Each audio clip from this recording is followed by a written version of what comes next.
তো ছোটবেলা থেকে আসলে ছোটবেলার গল্পগুলো বলতে চাই না, কারণ ছোটবেলা আমার গল্প দিনগুলো অনেক সুখের কাটছে। আমার বাবা মা আমাকে যথেষ্ট, আমাকে না, আমাদের 4 ভাই বোনকে যথেষ্ট আদর স্নেহ ভালোবাসা সবকিছুই দিছে।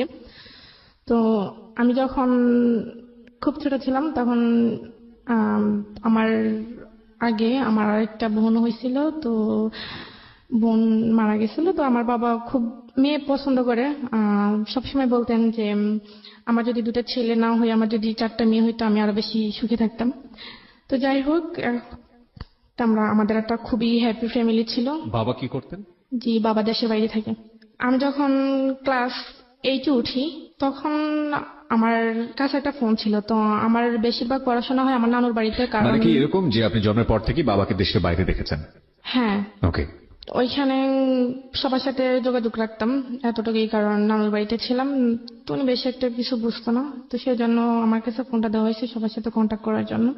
তো একদিন স্কুল থেকে আসছি 4টার সময়, এসে দেখি একটা অপরিচিত ফোন আসছে।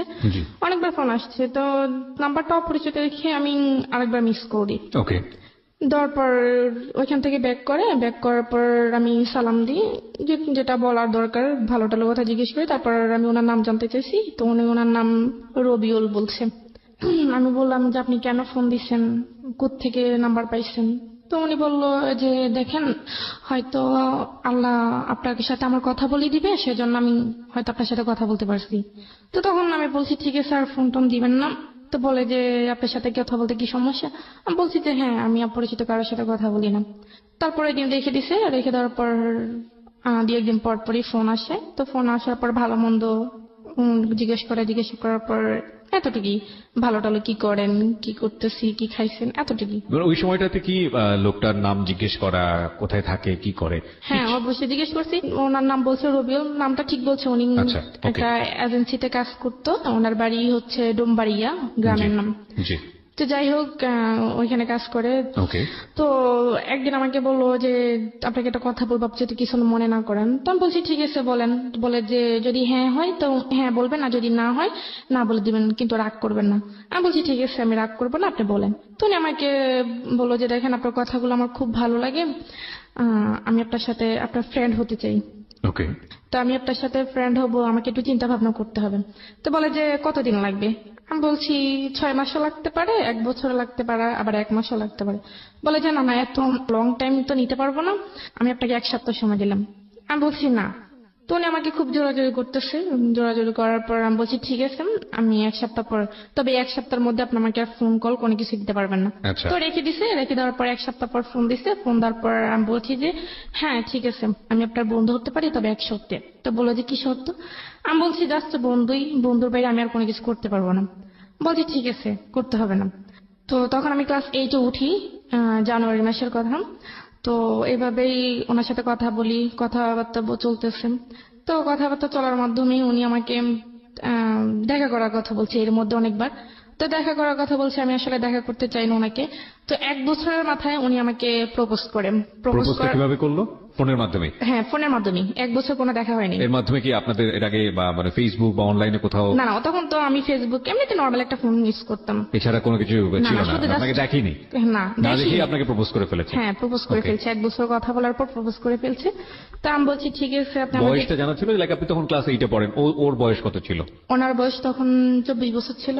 তো আপনি তখন খুব বেশি হলে 13 থেকে 14 বছর হ্যাঁ, বয়স, তো তখন 10 আসলে বছরের তখন ডিফারেন্সে আমার ওনার বয়সটা ভালো লাগতো। ভয়েসটা ভালো লাগতো, মানে হ্যাঁ, তো ফোনে আমি কথা ওনাকে দেখিনি। আচ্ছা আচ্ছা, তাও okay. কি আর ওনাকে দেখি না, জাস্ট ওনার সাথে কথা বলতে আমার ভালো লাগতো। আচ্ছা। তো সেজন্য কথা বলতাম। তো কথা বলার পর উনি আমাকে প্রপোজ করলো, বলে যে আপনার সাথে আপনার মানে কথা অনেক চিন্তা ভাবনা করলাম, আপনার মতো এরকম একজনকে খুঁজছি, বা আপনাকে আমার খুব ভালো লাগে, আপনাকে যদি আমার জীবন সঙ্গী হিসেবে পাইতাম তাহলে অনেক ভালো হইতো। তো আমি বলছি আপনি কি আমার দেখেন না? দেখেন আমি তো দেখতেও সুন্দর না, আপনি আর আপনি যেভাবে চাচ্ছেন আমি তো ওরকম না। বলে যে না, যার কথা সুন্দর সে এখানে আমি জানি না, আমি নিজের একটা ঘটনা ছোট্ট করে একটু শেয়ার করব। Sorry for this interruption, but this is very important. এই যে না দেখে যে আকর্ষণটা জন্ম হয় একজন আরেকজনের প্রতি, ভুলেও ভাববেন না যে তার শক্তি নেই। এটা ভয়াবহতম শক্তিশালী আকর্ষণ, ভয়াবহ, মানে আনথিঙ্কেবল। এটা আমার ব্যক্তি জীবনে একবার হয়েছিল। আমি তখন একবার ইনিশিয়ালি, আজ থেকে 12 বছর বা 11 বছর আগের কথা, যিনি হয়তোবা রেডিওটা শুনছেন, উনি, আমি জানি না, কারণ তাকে আমি আজ পর্যন্ত চোখে দেখিনি।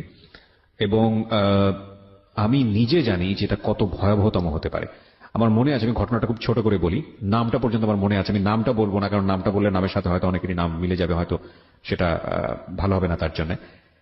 এই মেয়েটি, আমি তখন ইউনিভার্সিটির অনার্স কমপ্লিট করে ফেলেছি, মাস্টার্সে পড়ছি, এরকম একটা সময়ের ঘটনা। হঠাৎ করে নাম্বারে একটা ফোন আসলো এবং কথোপকথন শুরু করলাম। এমন হলো যে ঘন্টায় ঘন্টা তার সঙ্গে আমার কথা বলতে হচ্ছে, এবং আমি কোনোভাবে মাথা থেকে বের করতে পারছি না।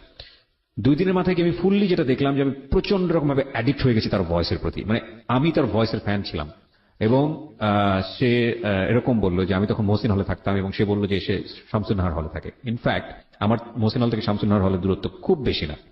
আমি হঠাৎ করে একদিন, মানে আমি তখন রেডিও টুডেতে একটা অনুষ্ঠান করি, পোস্ট বক্স 9032, এবং ওই অনুষ্ঠানটা করার পরপরই আমি চিন্তা করলাম I need to meet her. এবং আমি হলের সামনে গেলাম, গিয়ে আমি তাকে বললাম যে আপনাকে আমার সামনে আসতে হবে, আইদার আপনি আসবেন অথবা আমি কানেকশন এখনই অফ করে দিব। আমি ঠিক জানি না, মানে আমি সেই কাজটা কি করেছিলাম, বাট আমার মনে আছে সে আসেনি আমার সামনে। সো আদৌ শামসুন্নাহার হলে ছিল বা অন্য কোথাও ছিল আমি জানি না। এবং আমি যেটা করেছিলাম যে সিমটা বের করে আমি ভেঙে ফেলেছিলাম সিমটা, এবং ওই সিমটা আমি আর পরবর্তীতে কখনো তুলিনি, আর কোনো ইউজ করিনি। সো ওই 2 দিনের রেজাল্ট দিয়ে আমি যেটা বুঝতে পারি যে এটা ভয়াবহতম আকর্ষণ তৈরি হয়। এবং এই ভয়েস দিয়ে যখন একটা মানুষের অবয়ব বা মূর্তি আমরা মনের মধ্যে তৈরি করি, সেটা সবচাইতে নিজের জায়গা থেকে সবচেয়ে সুন্দর মানুষের যে অবয়বটা, সেটা ভিতরে তৈরি করি। এবং এটা দুর্ধর্ষতম আকর্ষণ। এটা না জেনে এইদিকে পা বাড়ানো, এটা ভয়াবহ রকমের ভুল আমি বলবো। যাই হোক, আপনার ক্ষেত্রে আপনি না দেখেই ও আপনাকে প্রপোজ করেছে, আপনি কি করলেন? তখন আমি বলছি যে আপনার সাথে তো আমার প্রথমে কথা হয়েছে যে ফ্রেন্ড হিসেবে আমরা সারা জীবন থাকবো, কিন্তু তার বাইরে আমি কোনো কিছু করতে পারবো না। তো বলে যে হ্যাঁ দেখেন, আমি আপনার প্রতি খুবই দুর্বল হয়ে গেছি, আসলে আপনাকে সবসময় ভাবি, সেজন্য আসলে ফ্রেন্ড থেকে যদি আরেকটু সম্পর্কটা আরেকটু গভীরে যায় তাহলে আপনার জন্য ভালো হয়, আমার জন্য ভালো হয়। তখন আমি বলছি যে আমি আপনাকে দেখিনি, বাট আপনি আমাকে দেখেন নাই, তো এখানে আসলে সম্পর্কটা কখনই হতে পারে না। তো আমি কথা বলে ফোনটা রেখে আমি ফোনটা অফ করে ফেলছি। একটানা 10 দিন আমি ফোন অফ রাখছি। ফোন অফ রাখার 10 দিন পর আমি যখন ফোনটা অফেন করছি, ফোনটা অফেন করার সাথে সাথেই ওনার ফোন।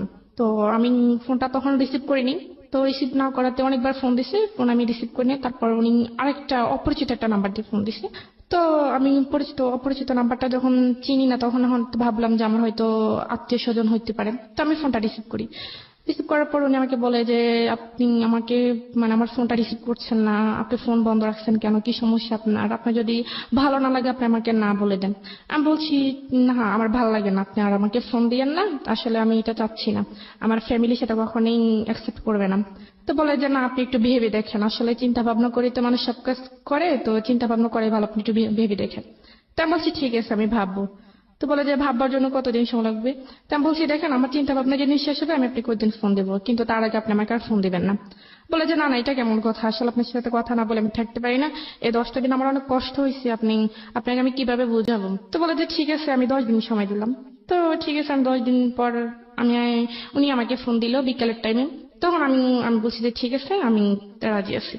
তো বলে যে ঠিক আছে, তখন তো রাজি হয়েছি। আপনি রাজি হয়ে গেলেন? হ্যাঁ, আমি রাজি হই। রাজি হয়ে গেলেন কেন? মানে আপনি তো, আসলে মানে চিন্তা ভাবনা করেছি, আর আসলে আমি তাই সে কেমন দেখতে সেটা আমি জানি না, তো তার কথাগুলো আমার ভালো লাগতো, আসলে তার কথাগুলো, মানে তার আপনি সাথে নিজেও আমার, দুর্বল ছিলেন? হ্যাঁ তার কথার মধ্যে আমি খুবই দুর্বল ছিলাম। তার মানে সে অনেক সুন্দর গুছিয়ে কথা বলতে পারে, বা তার কথাগুলো অনেক ভালোই লাগে আমার, মানে Okay. শুনতেই মন চায়। ওকে।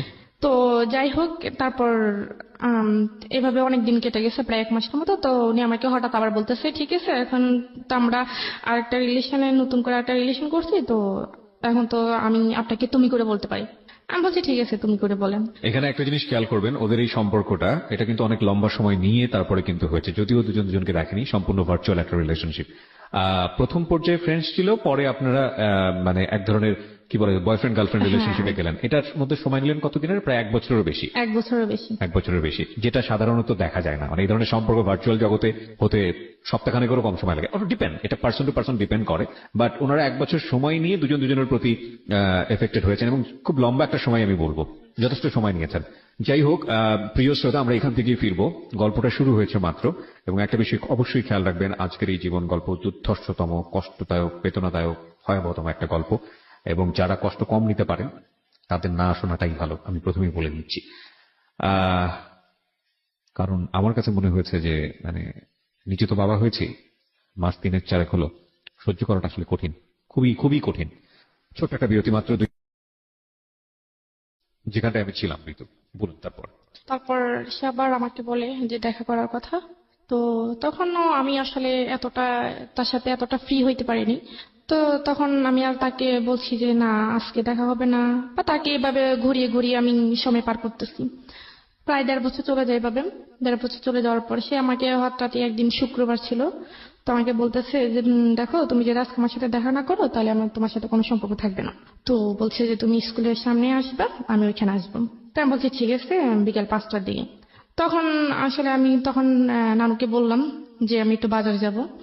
তো নানু বললো যে না, এখন এখন বাজারে যাওয়ার দরকার নেই, তো তোমার মামা আছে, তোমার মামাকে বলো, যদি উনি চাইতে দেয় তো তুমি যাও। তখন আসলে মামার কাছে তো বলতে পারবো না, কারণ মামার কাছে বলবে যে তোমার কি লাগবে তুমি আমার কাছে বলো, তোমার যাওয়ার দরকার নেই। তখন আমি বলতে পারি না, তো যে কোনো কারণে আমি বাইরে হতে পারি না। তখন আমি ওকে আর বলতে পারিনি যে মানে আমি আসবো না। তখন আমি আবার ফোনটা অফ করে ফেলছি। যে তখন সে আমাকে অনেকবার ট্রাই করছে, আমার ফোনটা তখন মিস কল অ্যালার্ট চালু ছিল। তো আমি যখন ফোনটা অফ করছি, দেখি যে সে আমাকে প্রায় 1000-এর উপরে ফোন দিচ্ছে। তো সে আমাকে রাগ করে 2-3 দিন ফোন দেয়নি। 2-3 দিন ফোন না দেওয়াতে আমিও ফোন দিইনি। তো 2-3 দিন পর সে নিজে আমাকে আবার ফোন দিচ্ছে। ফোন দেওয়ার পর বলতেছে তোমার কি সমস্যা, তুমি আমার সাথে দেখা করলে না কেন? তা আমি বলছি আমার সমস্যা ছিল, আমি বাইরে হতে পারিনি। তো বলে যে বাইরে হতে না পারলে তুমি আমাকে বলতাম। তা আমি বলছি বললে হয়তো আপনি এটা অন্যভাবে নিবেন, সেজন্য আমি বলতে পারিনি। তো তাকে সরি টরি বলছি। তো সরি টরি বলার পর সে যাই হোক সেটা সমাধান হয়ে গেছে। কথা চলতে চলতে 2 বছর, তখন 2012 সাল। 2012 সালের লাস্টের দিকে আমি, আমার বোন, তখন আমার আব্বু বাড়িতে আসছে বিদেশ থেকে। বাড়িতে আসার পর আমাকে বাড়িতে নিয়ে আসছে। তো আমি তাকে বলছিলাম যে আমার আব্বু বাড়িতে আসতেছে, তো আমি আপনার সাথে অনেকদিন কথা বলতে পারবো না। মানে যতদিন বাড়িতে থাকবো ততদিন কথা বলতে পারবো না, কারণ আমাদের বাড়িতে আসলে আবার কথা হবে, কথা বলতে পারবো না। তো উনি বলছে যে কেন? আমি বলছি আমার আব্বু বাড়িতে আসতেছে, তো আমি তো ফোনটা আবার ওইখানে নিয়ে যেতে পারবো না। তো বলে ঠিক আছে। তখন আমি বাড়িতে আসছি। আসার পর তো আমার আব্বু, আমার বোন, আমার ছোট ভাই, আমার বোনের একটা ফ্রেন্ড ছিল, আমার মামাদের বাসায় আসবো ঢাকায় উত্তরায়। সেটা আমি আসলে ওনাকে বলতে পারিনি যে কারণ আমি কারো ফোন ধরতে পারি না, বা বাড়িতে গেলে আমি বিশেষ করে আম্মু বা আব্বুর ওনাদের ফোন ধরি না। তো ফোন না না পেয়ে আমি ওনাকে বলতে পারিনি। তো আমি ঢাকা আসি। ঢাকায় সেখানে প্রায় 1 সপ্তাহ ছিলাম। তো 1 সপ্তাহ থাকার পর আবার বাড়িতে গেছি। বাড়িতে যাওয়ার পর আমার আব্বু কোন একটা কাজে চিটাগং গেছিল।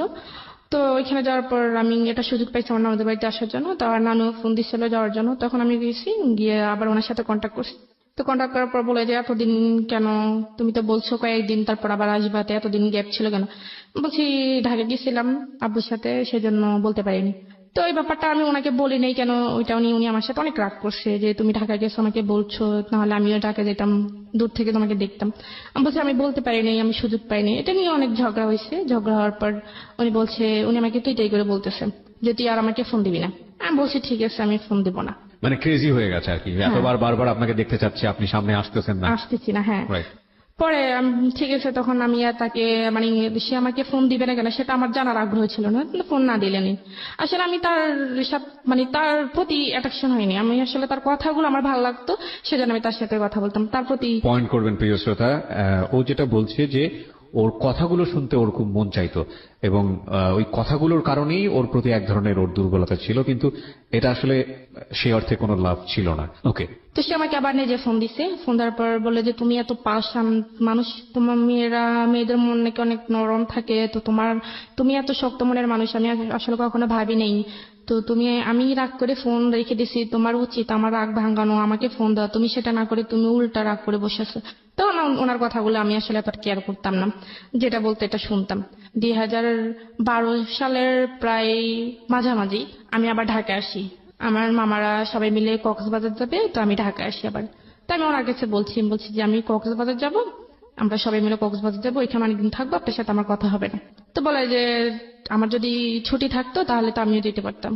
তো বলে যে ঠিক আছে, তোমরা যেদিন যাবে তার একদিন আমাকে ফোন দিয়া। তো আমরা যেদিন যাবো তার একদিন ওনাকে ফোন দিছি, তো উনি যেতে পারবেন, উনি ছুটি নিতে পারেনি। তো আমরা চলে গেছি ওইখানে প্রায় 15 দিনের মতো ছিলাম। পরের দিন থেকে আবার যখন কক্সবাজার গেছি, তখন আমার মামার ওই সাথে ছিল, তো মামার এক বন্ধু ছিল, তো সাথে ছিল, তো উনি আবার ওইখানে গেছে, তো আমরা ওইখানে অনেক আনন্দ করলাম, সবাই মিলে একসাথে ছিলাম, আড্ডা দিলাম। তো ওই ছেলে আবার আমাদের সাথে ছিল। তো আমি আবার ঢাকায় যখন কক্সবাজার থেকে যখন ঢাকায় ব্যাক করি, তখন ওই ছেলে আমার আরেকটা মামাতো ভাই ছিল, ওর নাম হচ্ছে রাফি। ওর কাছে আবার আমার ডিটেইলস জানতে চাইছে যে মেয়েটা কে বা কি করে। ছেলেটার নাম কি ছিল? রাজু। রাজু, ওকে। তো কি করে বা কোথায় থাকে, তো বললো যে এটা আমার সম্পর্কে মামাতো বোন হয়, তো এরকম এরকম। তো বলে যে আমি ফোন ইউজ করে, তো আমি যে ফোন ইউজ করি সেটা তার ওনারা জানে না। তো বলে যে না, ফোন ইউজ করে না। কেন? তো বলে যে না, এমনিতেই। তখন আম, আমার মামা যখন বাড়িতে আসে শীতের সময়, তখন ওই ছেলে আবার আমাদের সাথে, আমার মামাদের সাথে আমাদের বাড়িতে আসছে। তো আমাদেরকে দাওয়াত করায় ওনা, ওই ছেলেও আসছে আমাদের বাড়িতে। তো আমাদের বাড়িটারি দেখলো, আমাদেরকে দেখলো, তখন আমার সাথে কথা বললো, হাই হ্যালো, এতটুকুই। কি করো, কোন ক্লাসে পড়ো? তখন আমি ক্লাস 9-এ পড়ি। তো বললো যে ঠিক আছে, তো এখন তো ছুটি, তো তোমার মামার সাথে আবার ঢাকায় যাও, গিয়ে ঘুরে আসো, আমরা তো আছি, সব একসাথে আনন্দ হবে। তো আমি বলছি দেখি যদি আম্মু দেয় তাহলে। তো উনি আমার মামাকে বললো, বলার পর আমার মামা আমার আম্মুকে বললো, তো গেলাম। গিয়ে ওইখানে প্রায় 20-25 দিন ছিলাম। এর মধ্যে ওর সাথে আর আমার কোনো যোগাযোগ হয়নি। রবিউলের সাথে? হ্যাঁ, Okay. রবিউলের সাথে আমার আর কোনো যোগাযোগ হয়নি। না ফোন তো না, আমাদের বাড়িতে আমি আর ওইখানে যেতে পারি না, ওনাকে কখনো কোনো মেসেজ বা ফোন দিতে পারিনি। তো আমি আবার চলে গেছি। তো কথাবার্তা বলে মাঝে বলে যে তুমি ফোন ইউজ করো না। বলছি না, আমি ফোন ইউজ করি না, আসলে বাসা থেকে সেটা কেউ দিবে না। তো বলে যে আমি তোমাকে যদি একটা ফোন কিনে দিই তুমি নিবে? আমি বলছি কেন, আপনার ফোন আমি নিব কেন, আর আপনি আমার কি হন? রাজু এটা বলতেছে? হ্যাঁ, রাজু এটা বলতেছে। বলে যে না নেও, মাঝে মাঝে আমার সাথে কথাবার্তা বলবো। এখানে বিষয়টা গুলিয়ে ফেলবেন না। রাজু এবং রবিউল, রাজুটা হচ্ছে ওর আত্মীয় সম্পর্কের একজন, আর রবিউলটা হলো যে ছেলেটার সঙ্গে প্রথম দিকে ভার্চুয়ালি মানে ফোনের মাধ্যমে কমিউনিকেট, কিন্তু এখনো দেখা হয়নি। ওদের মধ্যে এক ধরনের সম্পর্ক রয়েছে, বয়ফ্রেন্ড গার্লফ্রেন্ড বলা যেতে পারে, বাট ঠিক সে অর্থে ম্যাচিউর টাইপের রিলেশনশিপ না, অন্তত এই মেয়েটার সাইড থেকে না। ওকে, ঠিক আছে, বলুন তারপর। তো রাজু আমাকে, যখন আমি চলে আসবো তখন রাজু, আমার মামা আর ওই মামাতো ভাইটা আমাকে বাস পর্যন্ত বাস উঠেছে, কারণ মামা আমার সাথে আসছে আর মামার সাথে ওনারা আসছে আমাদেরকে এগিয়ে দেওয়ার জন্য। তো আসছে রাজু এখানে, মানে আমি চলে যাচ্ছি, মানে এটা দেখো কান্নাকাটি করতে আসছে। কান্নাকাটি করার পর আমি আসলে ব্যাপারটা দেখছি, তারপরও বুঝতে পারলো না, বোঝার মতো করেছিলাম। তো আমি যখন চলে গেছি তখন ও আমার যে জামা কাপড় নেওয়ার একটা ব্যাগ ছিল, ওই ব্যাগের মধ্যে ওই একটা ফোন কিনে রেখে দিয়েছে, সেটা আমি জানি না। তো না জানার পর আমি বাড়িতে গেছি, সোজা আমার নানুদের বাড়িতে গেছি। নানুদের বাড়িতে যাওয়ার পর জামা কাপড় যখন ওইটা থেকে বের করছি তখন দেখছি একটা মোবাইলের বক্স। তো আমার কাছে আশ্চর্য লাগতেছে, মোবাইলের বক্স এটা কে দিল? তখন আমি কাউকে বিষয়টা না বলে আমি এটাকে খুললাম, খুলে দেখি একটা phone, mobile phone, Samsung mobile phone ছিল। ওইটার মধ্যে আবার একটা চিঠি ছিল। তো দেখলাম, দেখার পর চিঠিটা পড়লাম। চিঠির মধ্যে লেখা ছিল যে মানে রাজু যে আমাকে ফোনটা দিছে সেটা যেন আমি কাউকে না বলি, সেটা শুধুমাত্র আমাকে দিছে আমার সাথে একটু কথা বলার জন্য বা খোঁজ খবর নেওয়ার জন্য, বাস এতটুকুই। আর যদি আমার ওর মোবাইলটা আমার নিতে ইচ্ছা না হয় তাহলে সেটা ফেলে দেওয়ার জন্য, কিন্তু কাউকে না বলার জন্য, এটা লিখে দিছে। তো লিখে দেওয়ার পর আমি এটা রেখে দিছি, কিন্তু আমি আর ফেলিনি। ওটার সাথে আবার একটা সিমও দিছে, তো আমি ওইটা অফ করছি। করার পর আহ, ও আবার অনেকগুলো মেসেজ করছে। আমি ফোনটা অফ করার পর অনেকগুলো মেসেজ পেয়েছি, কেমন আছি, কোথায় আছি, ওই তো রাস্তার মধ্যে ফোন দিছে। তো আবার ফোনও দিছিল মনে হয়। তখন রাত্রেবেলা আমি আর ওকে ফোন দিই নাই বা মেসেজও রিপ্লাই দিইনি। তো রাত্রেবেলা সন্ধ্যার দিকে আমার নানু তখন নামাজ পড়তে গেছে, তো আমিও নামাজ পড়ে ফেলছি আগে, নানু পরে নামাজ পড়তে গেছে। পড়ার পর আমি ওই আমার আগের ফোনটা রবিউলের সাথে আবার মানে, আপনি নামাজ পড়েন? হ্যাঁ। বাহ, মাশাআল্লাহ। হ্যাঁ। তো রবিউলকে মিস কল দিলাম। তো মিস কল দেওয়ার পর সে সাথে সাথে ব্যাক করলো, ব্যাক করার পর রবিউলের সাথে কতদিন পরে কথা হচ্ছে? এই প্রায় 1 মাস 10 দিন।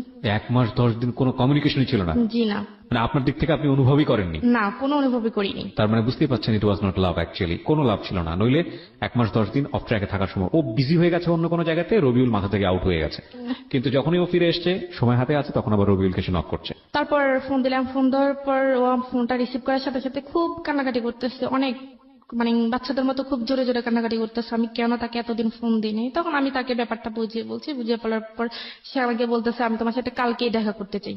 আমি বলছি এটা কখনোই সম্ভব না, আমি কালকে দেখা করতে পারবো না, আমার যখন সময় হবে আমি তখনই আপনাকে ফোন দিব, আপনি আমার সাথে দেখা করিয়েন। এর মধ্যে রাজু আবার আমার মামাতো ভাই যেটা, যার মাধ্যমে পরিচয় হয়েছিল, সে আবার আমার নানুদের বাড়িতে আসছে। তো রাজু আবার আমার নানুদের বাড়িতে আসছে। আসার পর সে আমাকে ভালোটার কথা জিজ্ঞেস করছে, জিজ্ঞেস করার পর আমার নানুর সাথে কথা বললো, কথাবার্তা বলার পর সে 2 দিন ছিল। 2 দিন থাকার পর সে আবার চলে গেছে। চলে যাওয়ার 5-6 দিন পর রাজু তার আম্মুকে পাঠাইছে, রাজুর আব্বু নাই, তার আম্মুকে পাঠাইছে আমার নানুর কাছে। পাঠাইছে সে আমাকে বিয়ে করবে, একটা বিয়ের প্রস্তাব নিয়ে সে পাঠাইছে। সে কি করতো সেই মুহূর্তে? সেই পড়াশোনা করতো, অনার্স করতো। এই অবস্থায় বিয়ের প্রস্তাব দিয়ে পাঠিয়েছে? হ্যাঁ, আর ওরা মানে ঢাকায় স্থানীয় ছিল। ওকে। প্রস্তাব পাঠাইছে, তো তার আম্মু তো তখন আমাকে দেখে না ঢাকা থাকাকালীন, তো উনি আমাকে দেখছে, দেখার পর আমার নানুকে ডিরেক্টলি বলছে যে আপনার নাতিকে তো আমার ছেলে খুবই পছন্দ করে, তো আপনাদের যদি কোনো আপত্তি না থাকে তাহলে আমরা এখানে একটা আত্মীয়তা করতে পারি। তো আমার নানু বললো যে দেখেন, আমি তো ওর গার্জিয়ান না, ওর আব্বু আছে, আম্মু আছে, আমার ছেলেরা আছে, ওদের সাথে কথা বলতে হবে, আপনি ওনাদের সাথে কথা বলেন। তো রাজুর আম্মু একদিন ছিল, তারপরের দিন সকালবেলায় চলে গেছে। চলে যাওয়ার পর আমার নানু আমাকে বলতেছে যে তো রাজুর সাথে তোর কি? আমি বলছি তো না কিছু না, এমনিতে কথাবার্তা, তো এরকম কিছু না। তো বলে যে সত্যি? আমি বলছি যে হ্যাঁ। বলে যে না থাকলেই ভালো। তা আমি আর জিজ্ঞেস করি না যে কেন আসছে বা কি আসে বিষয়। তখন আমার আব্বুর কাছে বলছে আমার মামা, রাজুর আম্মু আমার মামার কাছে বলছে, আর আমার মামা আমার আব্বুর কাছে ফোন দিয়ে বলছে। তো আমার আব্বু বলছে ঠিক আছে, ছেলের একটা ছবি দাও আর আমি খোঁজ খবর নিয়ে দেখি কেমন। তো ওনারও ছেলে পছন্দ হয়ে গেছে, ছেলেরও পছন্দ হয়েছে বা ওর আম্মুরও পছন্দ হয়েছে। মনে করেন 2 পক্ষ থেকেই সবকিছু ঠিকঠাক। এখন আমার ছোট মামা যিনি, উনি আবার আমার আব্বুকে বলতেছে যে বিয়ে তো হবেই, ছেলেও ভালো বা ছেলের ফ্যামিলিও ভালো, এখন ঋতুকে একবার জিজ্ঞেস করে দেখেন ও কি বলে। তো আমার আব্বু আসলে আমাদের বন্ধুর মতোই, বাবা বললেও নয়। তো পরে আমার আব্বু আমাকে জিজ্ঞেস করার পর আমি বললাম যে আব্বু দেখেন, আমি আসলে সামনে আমার এসেছে পরীক্ষা, তো আমি অন্তত পরীক্ষাটা দিই, আপনাকে বিস্তারিত বলবো। বলে যে ঠিক আছে পরীক্ষা দাও। তো আব্বু ওই রকম ভাবে মামাকে বলছে, মামা ওই রাজুর আম্মুকে ওরকম ভাবে বলছে, তো ওনারা বলছে ঠিক আছে পরীক্ষা পর্যন্ত আমরা অপেক্ষা করব। তো এর মধ্যে আমি আবার রবিউলকে সবকিছু বলে দিছি যে আমাকে এভাবে এভাবে দেখতে আসছে, আমার বিয়ের কথা চলতেছে, এখন আমি বলছি পরীক্ষা অবধি। তো সে বলতেছে আমি তো তোমাকে আজ পর্যন্ত দেখিই নেই, তুমি আমার সাথে একটু দেখা করো না। তো আমি বলছি কি দেখবেন, আমি তো বলছি আমাকে দেখলে আপনার পছন্দ হবে না। তো দেখা এরকম এরকম করতে করতে তখন সে যে একটা এজেন্সিতে কাজ করে সেটা আমাকে বলছে, তখন আমি খোঁজ খবর নিয়ে জানতে পারি এটা আমাকে রং বলছে। মানে রবিউল আপনাকে মিথ্যা ইনফরমেশন দিয়েছে? হ্যাঁ। ওকে। তো তখন আমি বললাম যে আপনি তো আমার কাছে মিথ্যা কথা বলছেন, আপনি তো আসলে কোনো অফিসে এরকম কোন অফিসে চাকরি করেন না, আসলে আপনি করেনটা কি আমাকে সত্যি করে বলেন, আমি আপনার সাথে দেখা করব। ওকে। তো বলে যে আমি আসলে একটা প্রাইভেট কোম্পানিতে জব করি, তো যে কোনো ভাবে এটা ওই কোম্পানির মালিক পালিয়ে গেছে, এখন আসলে আমার উপর অনেক ধার দেনা, এখন আমি আসলে বাড়ি থেকে বের হতে পারতেছি না, এখন অন্য একটা জায়গায় অ্যাপ্লাই করতেছি। তারপর আমি বললাম তো সেটা আমাকে বললেন না কেন আগে? তো বলে যে বলিনি, এমনিতে আসলে এটা একটু আমি লুকিয়ে রাখছি, এটা বলতে চাইনি। তা আমি বলছি ঠিক আছে। তো তখন আমি তাকে নিজে ফোন দিতাম, আমি তাকে ফোন দিয়ে আমি তার সাথে কথা বলতাম, এমনকি সে আমার কাছে অনেকবার প্রায় 2-3 বার টাকা চাইছে তার মানে পকেট খরচের জন্য।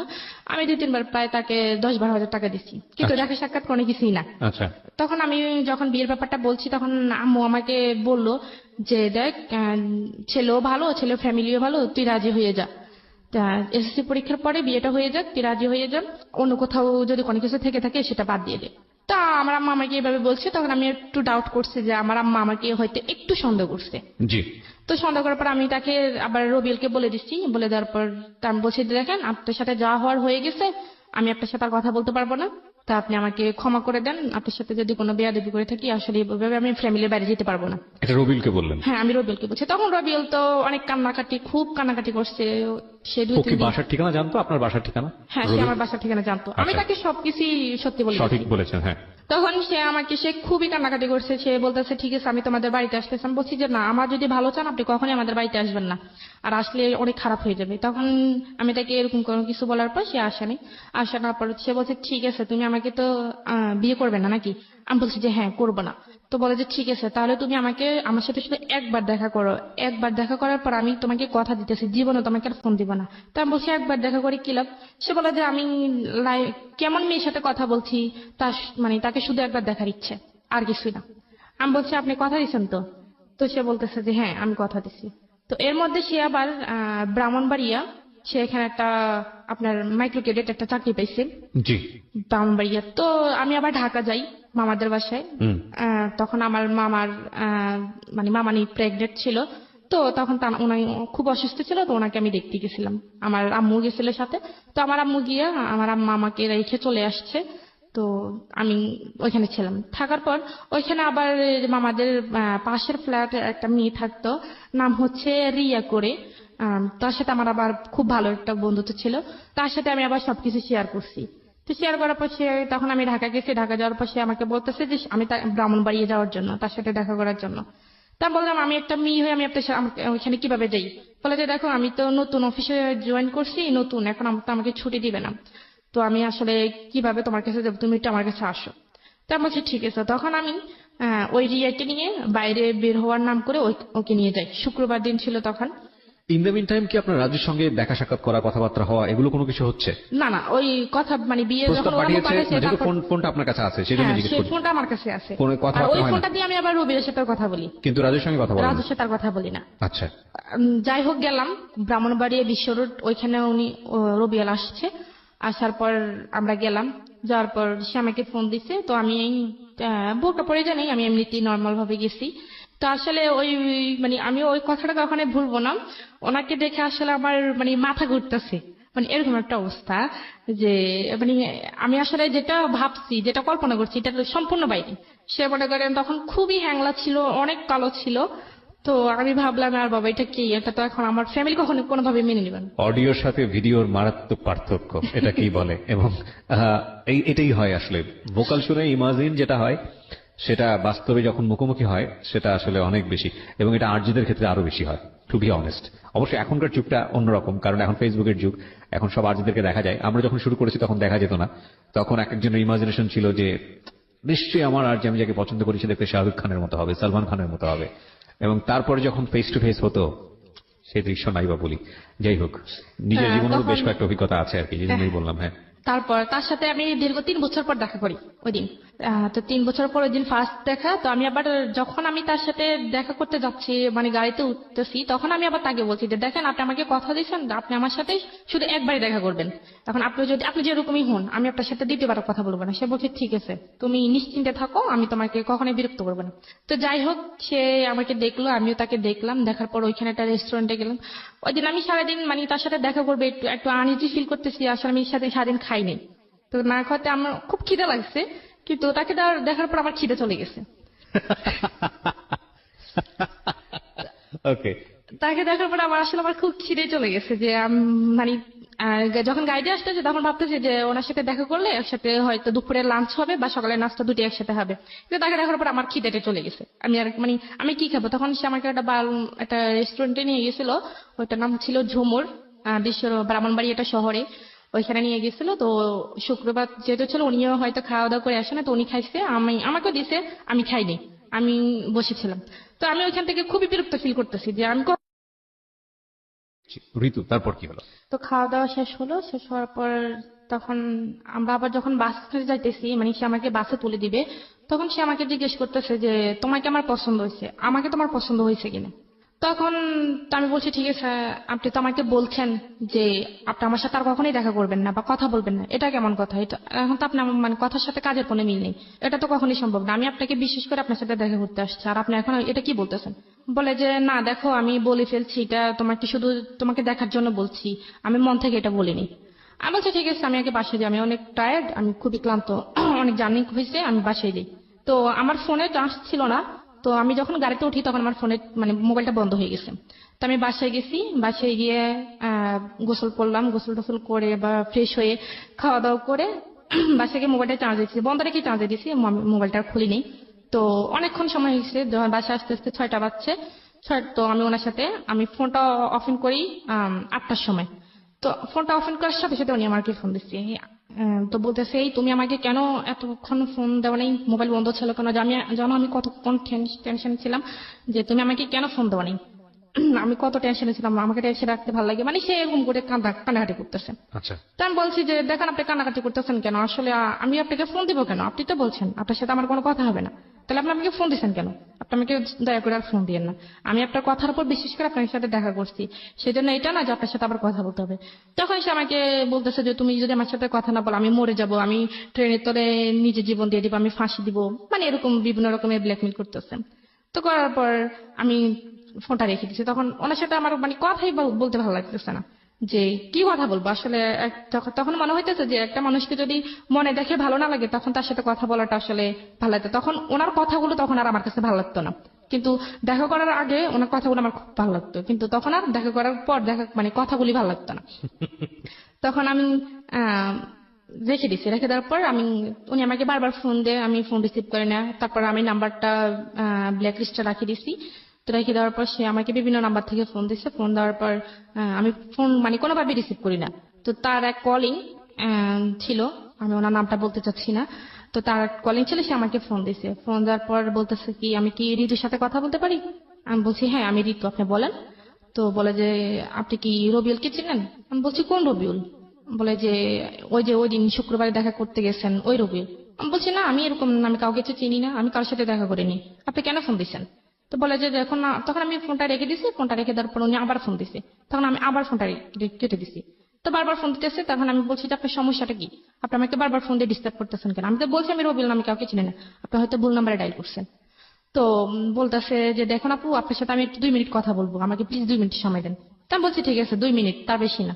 বলে যে দেখেন রবিউল কিন্তু অনেকগুলো ঘুমের ওষুধ খেয়ে ফেলছে, আর ওর অবস্থা খুবই খারাপ। ও এখন কি জানি স্যালাইনে আসছে, ডাক্তার আসছে, স্যালাইন টেলাইন দিছে। ও আজকে 2-3 দিন খাওয়া দাওয়া সব বন্ধ করে দিছে। দেখেন আপনি কি চান আপনার জন্য একটা মানুষ মারা যাক? আমি বলছি আমি কেন চাইবো, আমি তো ওনাকে বলিনি যে আমার জন্য উনি মরুক, আমি তো বলিনি যে ও আমার জন্য না খেয়ে থাকুক, উনি এমন করতেছে কেন? বলে যে একটা মানুষ যদি একটা মানুষের সাথে কথা বললে তার জীবনটা বেঁচে যায়, তাহলে তো সেটা আমার মনে হয় সেটা একটা ভালো কাজ। আপনি যদি আপনার ভালো কাজের জন্য যদি ওই মানুষটার জীবন মানে প্রাণে বেঁচে যায়, তাহলে তা আপনি আল্লাহর কাছে ভালো পাবেন। উনি উনি আমাকে এরকম করে বলতেছে। তখন তখন আমার কাছে একটু খারাপ লাগে, যে আমি বলছি মানুষটা আসলে সত্যি সত্যি যদি আবার মরে টরে যায় তখন তো মানে আপনার অন্তরে একটু মায়া হয়েছে তার হ্যাঁ জন্য। মায়া হয়েছে। ওকে। তখন আমি বলছি ঠিক আছে, তো ওনার কাছে দেন। তো বলে যে উনি তো এখন অজ্ঞান অবস্থায় আছে, ওনার জ্ঞানে আসলে আমি আপনাকে ফোন দিব। তো বিকেলের দিকে উনি আবার ফোন দিচ্ছে। ফোন দেওয়ার পর বলতেছে যে নেন রবিউল ভাইয়ের সাথে কথা বলে। তো আমি বলছি, তখন আমি ওনাকে তুই তাই করে বলছি। আমি বলছি যে তোর সমস্যা কি, তুই আমাকে বলছস যে তুই আমার সাথে কথা বলবি না, আমাকে আর ফোন দিবি না, তো তুই এরকম করতেছস কেন? তুই কি আমাকে ফাঁসাতে যাইতেছস? সামনে আমার বিয়ে, আমি তো তোর সাথে কখনোই কথা বলতে পারবো না। তো সে আমাকে বলতেছে তুমি আমাকে যা গালি দাও, মারো, যাই করো, আমি তোমাকে বারবার ফোন দেবো। আর তুমি যদি তাও আমার ফোন রিসিভ না করো বা মোবাইল বন্ধ করে রাখো, সমস্যা না, আমি তোমার বাড়ি চিনি, আমি তোমার আব্বু আম্মুকে গিয়ে বিস্তারিত যা বলার বলে দিব। তা আমি বলি কি বলবেন? বলে যে যা বলার বলবো, যাতে তোমার আব্বু আম্মুও কখনো মুখ দেখাইতে না পারে আর তুমি না দেখাতে পারো। তখন আমি বুঝতে পারছি সে আমাকে এক ধরনের ব্ল্যাকমেল করতেছে। রাইট। তখন আমি বলছি যে ঠিক আছে তাহলে আমাকে কি করতে হবে? বলে যে তুমি আমার সাথে কথা বলবা। আমি বলছি ঠিক আছে আমি কথা বলবো। মানে আপনি ভয় পেলেন? হ্যাঁ আমি ভয় পেয়ে গেছি, কারণ ও আমার বাসা চেনে, বাড়ি চেনে। এখন যদি আমাকে বাবাও বাড়িতে থাকে না? হ্যাঁ তখন কি বাবা বাড়িতে থাকতো না সৌদি আরবে? না, বাবা বাড়ি চলে গেছে। দেশের বাইরে চলে গেছে। হ্যাঁ, দেশের সুতরাং বাইরে। ভয় হয়েছে, বড় ভাই যেহেতু শাসন করতে পারে। হ্যাঁ এখন আম্মু তো আছে, এখন আর বলছে যে সে বাড়ির আশেপাশে মানুষদেরকে জানাইবে। ওকে। তা আমি তার সাথে কথা গ্রামে বলছি। একটা মেয়ের কুৎসা রটনা হওয়া বা মেয়েটার নামে একটা কিছু রটনা হওয়া, এটা কিন্তু বাতাসের আগে আগে দৌড়ায় গ্রামগঞ্জে, এবং এটা হ্যাঁ খুব আর স্বাভাবিক। সে আমার মানে কথাগুলি রেকর্ড করে ফেলছে। কথাগুলো রেকর্ড করছে, হ্যাঁ। ফোনের কথাগুলা, হ্যাঁ। আগের কথাগুলা। হ্যাঁ তখন মানে যখন ভালোভাবে কথা বলছি তখন ওই দিন আমাকে বলছে যে তোমার কথাগুলো কিন্তু আমি রেকর্ড করে ফেলছি। তখন আমি বিশ্বাস করতে চাইনি। তো সেই ওই যে ছেলেটা আমাকে ফোন দিছিল, ওর কথা বললো, ওই ফোন নাম্বার থেকে ফোন দিয়ে ওই আমার রেকর্ড গুলো শোনাইছে। তো আমি তখন আরো বেশি ভয় পেয়ে গেছি যে সত্যি সত্যি যদি বলে দেয়, এখন রেকর্ড গুলো যদি সবাইকে শোনে, এখন তো তার কাছে হাতে নাতে প্রমাণ আছে, এখন তো আমি যদি বলি কেউ আমার কথা বিশ্বাস করবে না। তখন আমি বলছি ঠিক আছে আমি আপনার সাথে কথা বলবো। তো কথা বলবো এইভাবে আরো ধরেন 2 মাস কেটে গেছে। 2 মাস কেটে গেছে, এর মধ্যে আমার পরীক্ষা, আমি এসএসসি পরীক্ষা দিছি। তো এসএসসি পরীক্ষা যেদিন শেষ হবে সেদিন বিকেলে সে আমাকে ফোন দিছে। না তার আগের দিন বিকেলে ফোন দিছে। তার আগের দিন বিকেলে ফোন দিয়ে বলতেছে যে তোমার এসএসসি পরীক্ষা, তোমার তো কালকে পরীক্ষা শেষ, তাহলে তুমি তার স্কুলে যেতে পারবে না, বাসা থেকে বের হতে পারবে না, তুমি আমার সাথে জাস্ট একটু দেখা করবা, আমি তোমার সাথে দেখা করব, অনেকদিন দেখা করি না। আমি বলছি ঠিক আছে আমি দেখা করব। তখন আমাদের থানা লাকসাম বলছে যাওয়ার জন্য। তা আমি পরীক্ষা টরীক্ষা দিয়ে আমি সোজা বাড়িতে না গিয়ে আমি লাকসাম চলে গেছি তো তার সাথে দেখা করার জন্য। তো সে ওইখানে তার কিছু বন্ধু বান্ধব আসছে, আসার পরে সে আমার সাথে কথাবার্তা বললো। সে বললো যে চলো আমরা একটু ঘুরে আসি। লাকসাম ফয়জিনেসা কলেজের নাম মনে হয় শুনছেন, ওইখানে সে আমাকে বলে যে ওই জায়গাটা একটু সেফ আছে, আমরা একটু কথা বলি। আমি বলছি যে না আমি কথা বলতে পারবো না, আমাকে বাসে যেতে হবে, বাসে সবাই টেনশন করবে, আমি বলে আসিনি। বলছে যে না একটু সময় 5 মিনিট সময় দাও। তখন আমি এখানে গেছি, দেখি যে তার অনেকগুলো বন্ধু, তার প্রায় 10-12 জন তার বন্ধুরা চলে এসছে। চলে এসে আমাকে ভাবি যাবি বলতেছে, ভালো টালো। তখন আমার কাছে আশ্চর্য লাগতেছে, আমি কি ব্যাপার, ওরা কোথেকে আসছে? বলে যে এখানে ওরা অনেকদিন পর, ওরা ঢাকার বাইরে থাকে, কেউ চিটাগাং থাকে, কেউ বরিশাল থাকে, বিভিন্ন রকম বিভিন্ন জন বিভিন্ন জায়গায় থাকে। তারা এখানে আসছে, তো তোমাকে দেখতে চাইছে, এজন্য দেখাইতে আসছে। তখন আমি বলছি ঠিক আছে তাহলে আমি চলি। তখন আমার কাছে একটু ডাউট লাগছে, তখন ওদের ভাব ভঙ্গি আমার ভালো লাগতেছে না। তো আমি চলে যাওয়ার জন্য বলছি, সে আমার হাতটা ধরে ফেলছে, মানে ধরে বলছে না। তখন আমার মানে আমি রাগ করে ফেলছি, যে আপনি সমস্যা কি, আপনি আমাকে আমার হাত ধরছেন কেন, আপনি আমার হাত ছাড়েন। বলে যে না, তুমি আসছো তোমার ইচ্ছায়, তুমি তো তোমার ইচ্ছে দিতে পারবো না, তুমি আমার ইচ্ছে দিতে হইব। আমি বলছি আপনি আমার হাত ছাড়বেন নাকি আমি এখানে চেঁচামেচি করবো? বলে যে চেঁচামেচি করো, করলে কয়জন তোমার কথা বিশ্বাস করবে? সবাই আমার পক্ষে, তোমার পক্ষে তো কেউ নেই। তো আমি বলছি আপনার সমস্যাটা কি? বলে যে আমি তোমাকে বিয়ে করবো। আমি বলছি আপনার মাথা ঠিক আছে, আপনি কেন আমাকে বিয়ে করবেন? আর আমি তো আপনাকে কখনোই ভালোবাসিনি, আপনি জাস্ট আপনি বলছেন আপনার সাথে কথা বলার জন্য, আমি আপনার সাথে কথা বলতেছি, আমি তো বলি না আপনাকে বিয়ে করবো। বলে যে আমাকে বিয়ে করতে হবে, আমি তোমাকে আজ এখনই বিয়ে করবো, সবকিছু রেডি আছে, তুমি শুধু যাবে, গেলে বিয়েটা হয়ে যাবে। আমি বলছি কখনই না, আমি কখনই বিয়ে করতে পারবো না। বলে যে বিয়ে করবা নাকি আমি তোমার কি জানি বাবা মার মুখে চুনকালি মাখবো? আমি বলছি মাখেন, যা করার আপনি করেন, আপনি আমার হাত ছাড়েন। বলে যে না, তুমি এখান থেকে যাইতে পারবে না। তখন সে এক প্রকার আমার সাথে যোগাযোগ করতেছেন। এই বন্ধু বান্ধব সবার সামনে? হ্যাঁ, সবার সামনে সে আমার সাথে জোরাজোরি করতেছে, আমার হাত নিয়ে টানাটানি করতেছে। তার বন্ধুরা তার পক্ষে। আপনার সঙ্গে কেউ ছিল? আমার সাথে কেউ ছিল না, আমি একা গিয়েছিলাম ওইখানে। তো তখন আমি অনেক ভয় পেয়েছি, তখন আমি খুব কানাকাটি করতেছি। তখন আবার ওই কলেজের মাঠেই মনে করেন বিকেল টাইমে খুবই ফাঁকা ছিল, আর আশেপাশে কোনো লোকজন ছিল না যে আমি কাউকে ডেকে আমার সমস্যার কথা বলবো।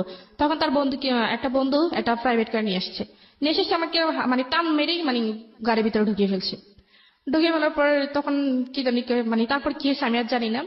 তখন আমার যখন জ্ঞান আসছে, তখন আমি একটা রুমের মধ্যে, একটা বাসার মধ্যে ছিলাম, ফ্যামিলি বাসার মধ্যে ছিলাম।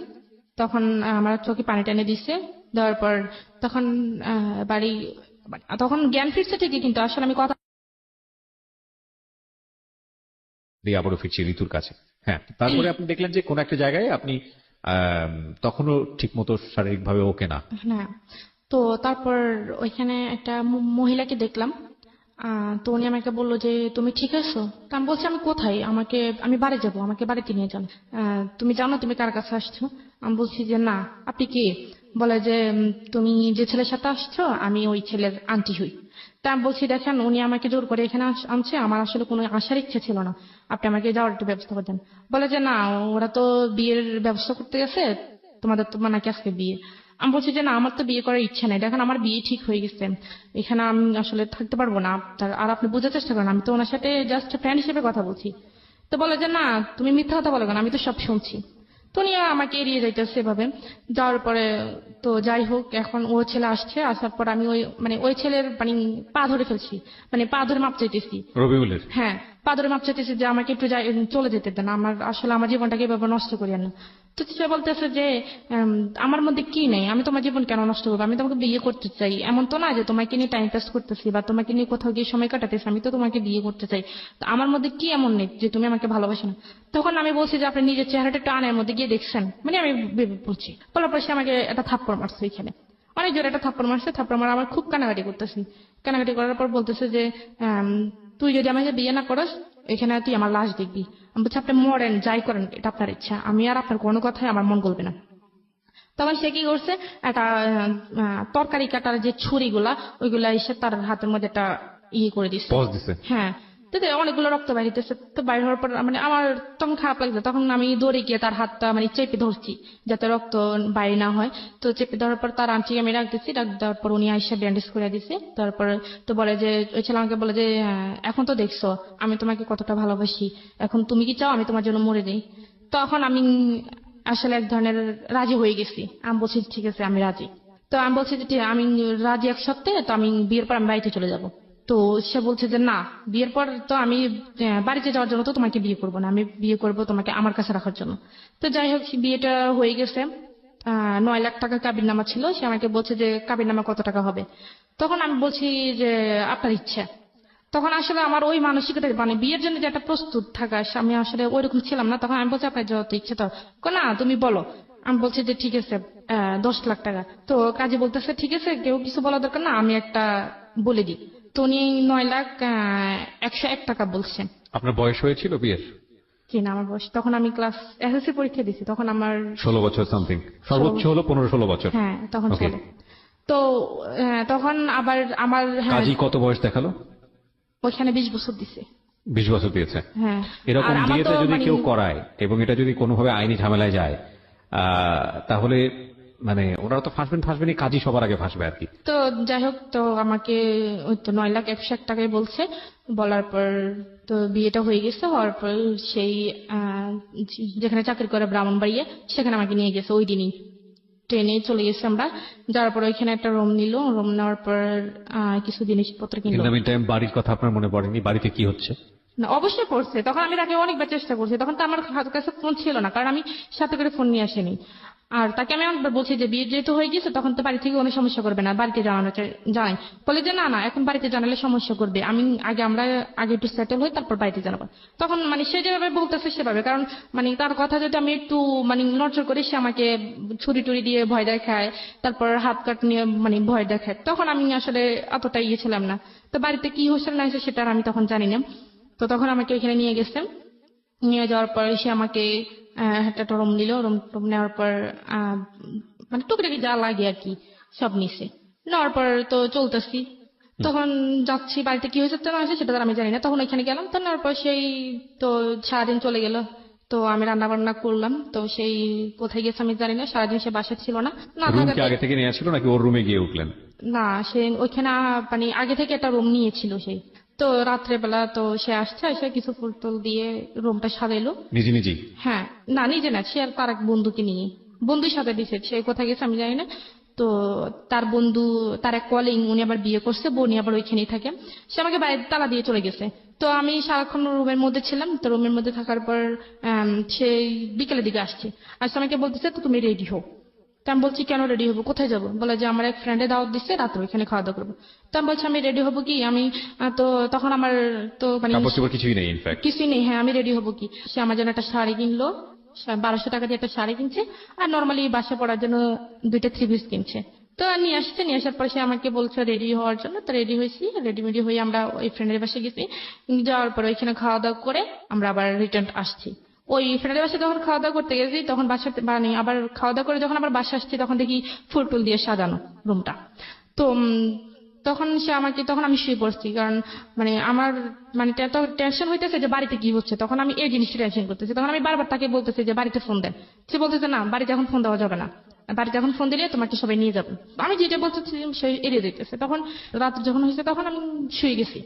তো সেই দোকানে গেল। দোকানে গিয়ে আমার জন্য, আমার খুব মাথা ব্যথা করতেছে, আবার পুরো শরীর জার্নি করছি, পুরো শরীর মানে ব্যথা হয়ে গেছে। সে আমার জন্য ব্যথার কিছু ওষুধ নিয়ে আসতে গেছে। তখন আসে দেখে যে মানে আমি, তখন আমার চোখটা একটু বুঝে আসছে। তো আসছে সে যে দরজা খুলছে, আমি টের পাইছি।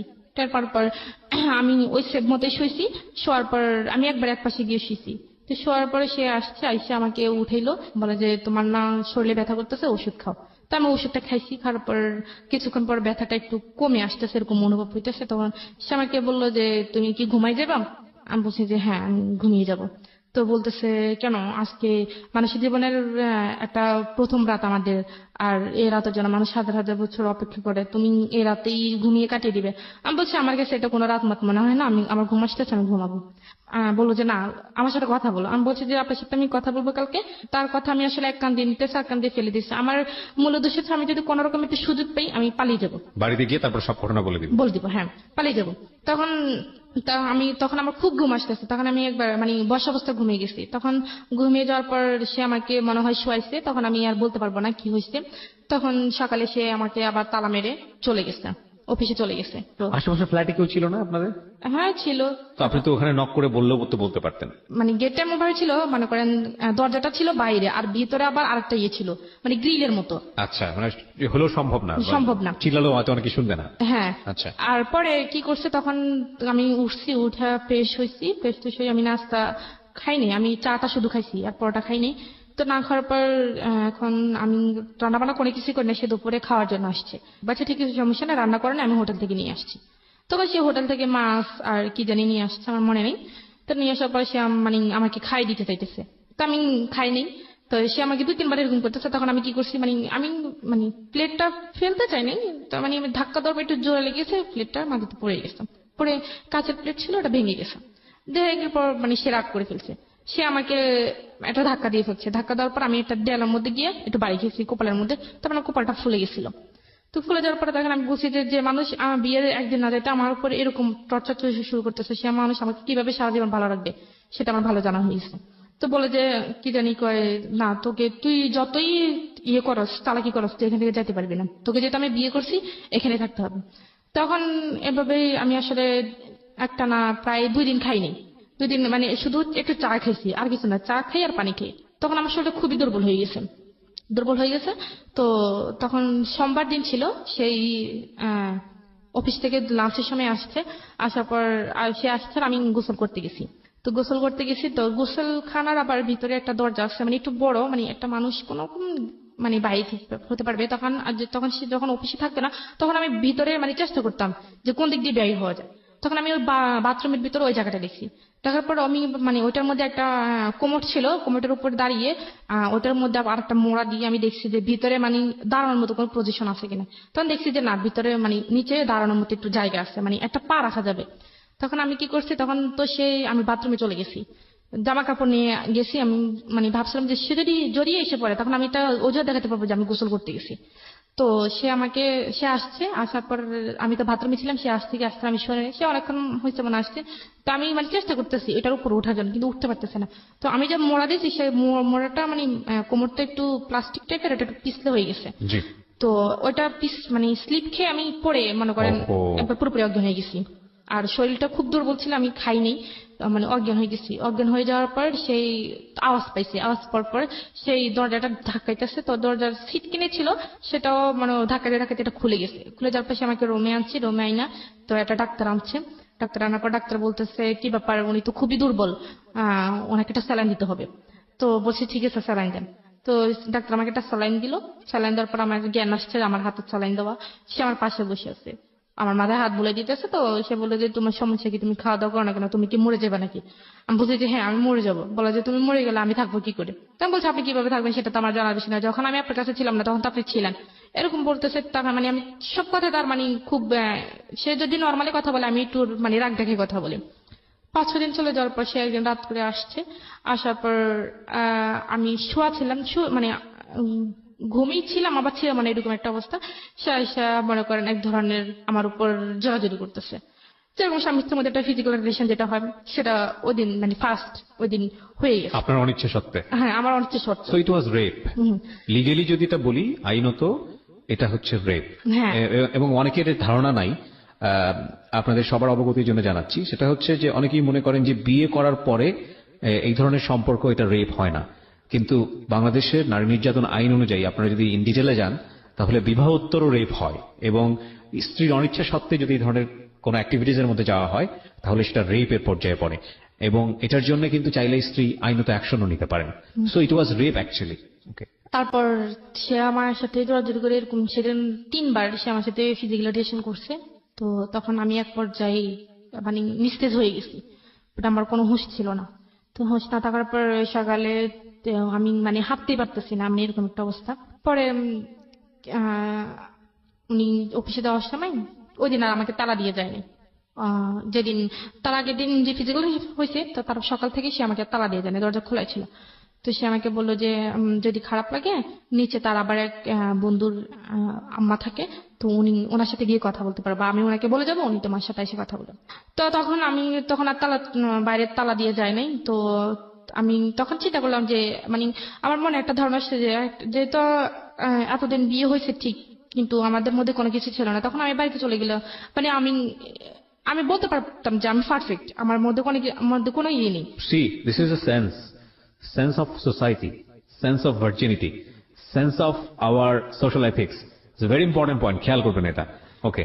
তখন ও মনে করতেছে বিয়ে হয়েছে ঠিক আছে, কিন্তু আমাদের মধ্যে তো কোনো ফিজিক্যাল রিলেশন ছিল না, সুতরাং আমি যেভাবেই হোক এখান থেকে এসকেপ করলে আমি বলতে পারবো যে না, আমাদের মধ্যে কিচ্ছু হয়নি।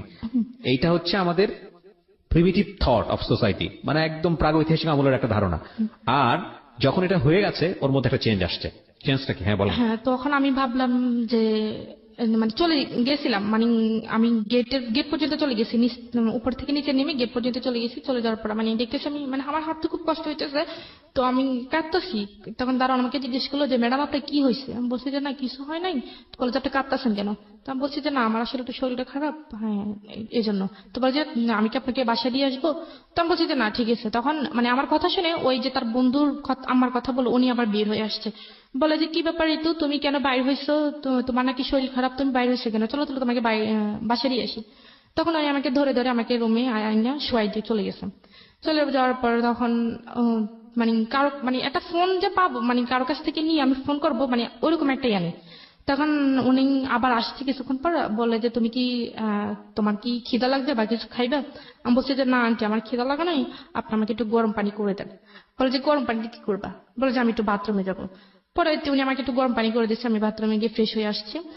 পরে বলছে, আমি বলছি কি আপনার কাছে কি ফোন আছে? বলে যে কেন? আমি বলছি আমি একটু আমার আম্মুর সাথে কথা বলবো, আমার আব্বুর সাথে কথা বলবো, আসলে তাদের কথা খুব মনে পড়তেছে, আমার খুব খারাপ লাগতেছে, একটু কথা বলে আমার কাছে ভালো লাগে। বলছে এই তো তুমি কিছু মনে করো না, রবিউল তো আমাকে না করছে তোমার কাছে ফোনটা না দিতে। তো আমি তখন ভাবলাম যে বলেও লাভ নেই, তখন ভাবলাম যে যাই হবার হয়ে গেছে, বিয়ে তো একবার হবেই, তো আমার ভাগ্য হয়তো এটা ছিল। আপনি মেনে নিলেন। হ্যাঁ আমি মেনে নিছি So মনে this is মনে। the thing. এটা হয়তো মানতই না যদি গত রাত্রে এই ঘটনাটা না ঘটতো। না ঘটে, হ্যাঁ। এবং দেখুন একটা মেয়ের কাছে, আমাদের সমাজে একটা মেয়ের কাছে এই বিষয়টা কতটা ইম্পর্টেন্ট, এবং সেন্স অফ দ্য সোসাইটি যেটাকে বলি, আমাদের ধারণাটা এভাবেই দেওয়া হয়েছে ছোটবেলা থেকে যে একটা মেয়ের সঙ্গে এটা হয়ে যাওয়া মানে হচ্ছে তার সবকিছু গেছে, সবকিছু শেষ। ছেলেটার কথা কিন্তু চিন্তাও করা হয় না। এবং দেখুন ও বিয়ে হওয়ার পরেও ফাঁকফোকর খুঁজছে যে যেভাবেই হোক না কেন বের হয়ে যাবে। যখন এটা হয়ে গেছে তখন সে নিজের মনকে বুঝ দিচ্ছে যে না, বিয়ে তো একটাই হয় মানুষের জীবনে, ওকে ফাইন। তার মানে চিন্তা করে দেখুন, এবং খুব জেনে খুব আশ্চর্য হবেন, কিছুদিন আগেও এরকম একটা নিয়ম ছিল সরকার থেকে, এরকম একটা আইন বাধ্যবাধকতা বোধহয় এরকম একটা অনুমতি দেওয়া হয়েছিল ল করে, যে রেপ করে যদি তাকে বিয়ে করা হয় তাহলে তার শাস্তিটা ওরকম শাস্তি হবে না, এরকম একটা কোনো, আমি নিজেও জানি না, এরকম একটা ছিল, যেটা নিয়ে অনেক আলোচনা সমালোচনা হয়েছে বিভিন্ন মহলে। পরবর্তীতে ওটা বোধহয় সংশোধন করা হয়েছে, আমি নিজেও জানি না, যারা ল নিয়ে ভালো পড়াশোনা করবেন তারাই বা জানবেন। সো এটা কিন্তু সরকার ইচ্ছা করে করেনি, এটা আমাদের সামাজিক চালচিত্র।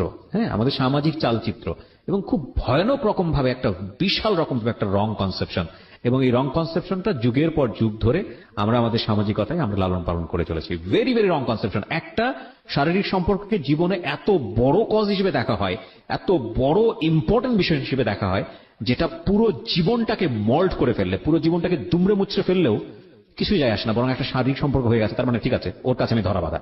So very rubbish thinking, very very rubbish thinking. Cause ultimately তো এই একটা জিনিস আটকে রাখতে পারে না মানুষকে। এই মেয়েটার ক্ষেত্রে কি হয়েছে দেখেন, সামনের দিকে আগাই আমরা, বলেন তারপর। তো তারপর আপনি মেনে নিলেন, হ্যাঁ মানে মেনে নিজেকে নিজে নিলাম। বোঝাচ্ছেন। আমি নিজেকে নিজে বুঝাইতেছি, তখন ভাবলাম যে যা হবার হয়ে গেছে। তো এক পর্যায়ে তো এই কদিন আমি তার সাথে খুবই মানে খারাপ ভাবে আচরণ করতাম, বা সে আমাকে কোনো কিছু জিজ্ঞেস করলে আমি তার উল্টোটার মানে উত্তর দিতাম। তো আজকে আসছে, আসার পর আমি রান্না বান্না করছি, রান্না বান্না করা, তারপর গোসল টোসল করে ঘরটার মুছে টুছে আমি বসে রয়েছি, সে আসলে একসাথে খাবো। তো সে আসছে, আসার পর আমরা একসাথে খাইছি। খাওয়ার পর সে বলতেছে তোমার তো মন খারাপ, চলো আমরা একটু ঘুরতে যাই। তো আমি বলছি কোথায়? বলে যে এখানে একটা নদী আছে, ওইখানে নদীতে বিকেল বেলা সবাই ঘুরতে যায়, তো সাবস্ক্রাইব করে বেল বাটনটাতে, সাবস্ক্রাইবের পাশেই রয়েছে বেল বাটনটা, এটা ক্লিক করে অন করে নেবেন প্লিজ। ওকে, হ্যাঁ ঋতু, তারপর কি হলো? তারপর তো আসলো ঘুরতে খাওয়া দাওয়া গেলাম। বললেন, হ্যাঁ ঘুরতে গেলেন, হ্যাঁ। হ্যাঁ ঘুরতে যাওয়ার পর ওইখানে সবাই মানে তার পরিচিত যারা আছে সবাই জিজ্ঞেস করতেছে হ্যাঁ কি রে রবিউল এটা কে? তো ও বলতেছে তো তোর ভাবি টাবি পাইছে। তো তখন ওই যে একটু একটু বাইরে যেতাম, বা সবার সাথে একটু, বা মেয়ে যারা ছিল বা আন্টি যারা ছিল তাদের সাথে একটু কথাবার্তা বলতাম, তাদের সাথে একটু ফ্রি হয়ে গেছি। তখন একদিন আমাকে এক আফু, মানে উনি আমার সিনিয়র অনেক, উনি আমাকে একদিন বলে কি ঋতু তোমাকে আমি একটা কথা বলবো, তুমি কিছু মনে করবে না তো? বলে যে তুমি আসলে রবিল তো তোমার হাজবেন্ড, এখন তুমি বললে হয়তো তোমার মন খারাপ হতো। আমি বলছি সমস্যা না, আপনি বলেন। বলে যে দেখো তোমরা একসাথে চলাফেরা করো, আসলে তোমার সাথে আসলে তোমরা দুজনকে একসাথে মানায়, তুমি কোথায় রবিউল কোথায়, মানে ওর নামে বিভিন্ন রকমের কথা বলতেছে। তখন আমার কাছে আসলে খারাপ লাগতো, কেন এই কথা বলবে? তো এখন তখন একটা দিক, যখন আমি ওকে মন থেকে মেনে নিছিলাম যে আমার যেহেতু বিয়েটা হয়ে গেছে, তখন যা হবার আসো হবে, তখন আমি পুরোপুরি ভাবে ওকে মানে ভালোইবাসছি, যে মানে পুরোপুরি ভাবে ওর প্রতি দুর্বল হয়ে গেছি। তো তখন আমি ওকে বললাম যে দেখেন আপনি অফিস থেকে ছুটি নিতে পারবেন, তো বলে যে কেন, আমি বলছি আপনি আগে নেন তারপর আমি বলতেছি। তাকে আমি 3 মাস বাসে রাখছি। 3 মাস বাসে রাখছি বলতে মানে যাতে কেউ কিছু বলতে না পারে, বা তার স্বাস্থ্যের দিক থেকে, তার মানে ফেসের দিক থেকে, বা তার ও সব দিক আচ্ছা থেকে। আচ্ছা, মানে আপনি তাকে তৈরি করতেছেন আপনার ফ্যামিলির জন্য, যাতে হ্যাঁ, করে আমার আপনি ফ্যামিলির তাকে জন্য। নিয়ে কারণ ফ্যামিলিতে ফেস বাইরের করতে মানুষ পারেন। যেহেতু এরকম বলতেছে, তারা আমার ফ্যামিলি তো কখনো মেনে নিবে না। তখন আমি তাকে মানে ডাক্তারের সাথে কথা বলে বিভিন্ন রকমের রুচিকর, যাতে রুচি হয় খাবার, ওষুধ বা পুষ্টিকর যে খাবারগুলো আছে একটা মানুষ বা ভালো মতো ইয়ে হওয়ার জন্য, সবগুলোই আনছি। তো 1 মাস যখন হয়ে গেছে, এখন ও তো চাকরি করে না। এখন 1 মাস একটা মানুষ 1 মাস বসে বসে খেলে কতদিন যায়? আর ওর তো কোনো এক্সট্রা কোনো টাকা নাই। তো আমি কি করছি, ওই যে ঢাকায় থাকাকালীন যে রিয়ার কথা বললাম, তো এই রিয়ার কাছে আমি ফোন দিলাম। পরে রিয়াকে আমি সব কিছু বলছি, বলার পর আমি বলছি যে দেখ তুই এটা কারোর কাছে বলিস না, এখন আমি একটু সমস্যা আছি, আমার কিছু টাকা লাগবে। তো বলে যে কত টাকা? তা আমি বলছি 10-15 হাজার টাকা হলে হবে। যে একটা বিকাশ নাম্বার দিচ্ছে, আমাকে 15 হাজার টাকা পাঠাইছে। 15 হাজার টাকা পাঠানোর পর আমি তার জন্য বিভিন্ন রকমের আর বিভিন্ন আইটেমের খাবার মানে যেগুলি কাজে আসে বা পুষ্টিকর যে খাবারগুলো, সেগুলো নিয়েছে। যেমন তো তাকে 3 মাস পর পুরোপুরি ভাবে হয়ে উঠছে, মানে আমি যেরকমটা চাইছি সেরকমটা হয়ে গেছে। তো 3 মাস পরে তখন থেকে মনে করে আমাদের সংসারটা খুবই একটা সুখী সংসার। সেও আমাকে প্রচন্ড ভালোবাসে, আমিও তাকে প্রচন্ড ভালোবাসি। এখন এই ভালোবাসা দিয়ে একটা হ্যাপি ফ্যামিলি আমাদের। তো এর মধ্যে আমি তাকে বললাম যে দেখেন আমার তো বিয়ে কিন্তু 1 বছর চলে গেছে এইভাবে। তো চলে যাওয়ার পর আমি বললাম, 1 বছর পর বললাম যে আমি তো এসএসসি পরীক্ষার তো আমার ভালো একটা রেজাল্ট আসছে, তো আমি ইন্টারে ভর্তি হইতে চাই। এই 1 বছরের মধ্যে আপনি কোনো যোগাযোগ করেননি বাড়িতে? না, কোনো যোগাযোগ করিনি। ওর লেখাপড়া কতদূর ছিল? উনি মাস্টার্স কমপ্লিট করছে। ওকে, রবিউল মাস্টার্স কমপ্লিট করা। ওকে। বাচ্চাদের পড়ার জন্য তো অন্তত আমার কিছু জানা দরকার। বলে যে না, সেটা যতটুকু জানা অতটুকুই না। তা আমি বলছি ঠিক আছে, এখন সে যেভাবে বলতেছে সেভাবেই। তো এভাবেই চলতেছে। 1.5 বছর চলে যাওয়ার পর তখন আমি হঠাৎ মনে করেন আমার ফিল হচ্ছে না প্রায় 2 মাস ধরে। জি। তো আমি একটু টেনশনে আছি। তো তারপর হচ্ছে, তখন আমি একটু টেনশনে পড়ে গেছি। তখন আমি ওকে জানাইনি। তো না জানানোর পর আমি নিজে নিজে একটা ডাক্তার কাছে গেছি। তো বললো যে আপনি তো প্রেগনেন্ট। তা আমি বললাম না, এটা সম্ভব না, আমি এখন এই মুহূর্তে বাচ্চা নিতে চাই না। আচ্ছা। তো বলে যে কেন আপনাদের, বলে যে আপনি কি বাচ্চা আছে? আর আমি বলছি যে না, আমাদের বাচ্চা নেই, তো এটা প্রথম, তবে আমি এখন বাচ্চা নিতে চাই না। তো বলছে এটা আপনার হাজবেন্ড জানে? তখন ও কিন্তু এটা জানে না। তো আমি বলছি যে হ্যাঁ, এটা ও জানে, ও নিতে চাচ্ছে না। তো আমি বলছি যে তাহলে, তো বলে যে তাহলে এটা যদি রাখতে না চান তাহলে যত তাড়াতাড়ি সম্ভব এটাকে অ্যাবর্শন করতে হবে। বলছে আপনি এই অ্যাড্রেসে চলে যান, ওনারা যা করার করে দিবেন। মানে এটা করার পরে একটু অসুস্থ ছিলাম, পরে এভাবে চলতে ভালোই আছি, ভালোই।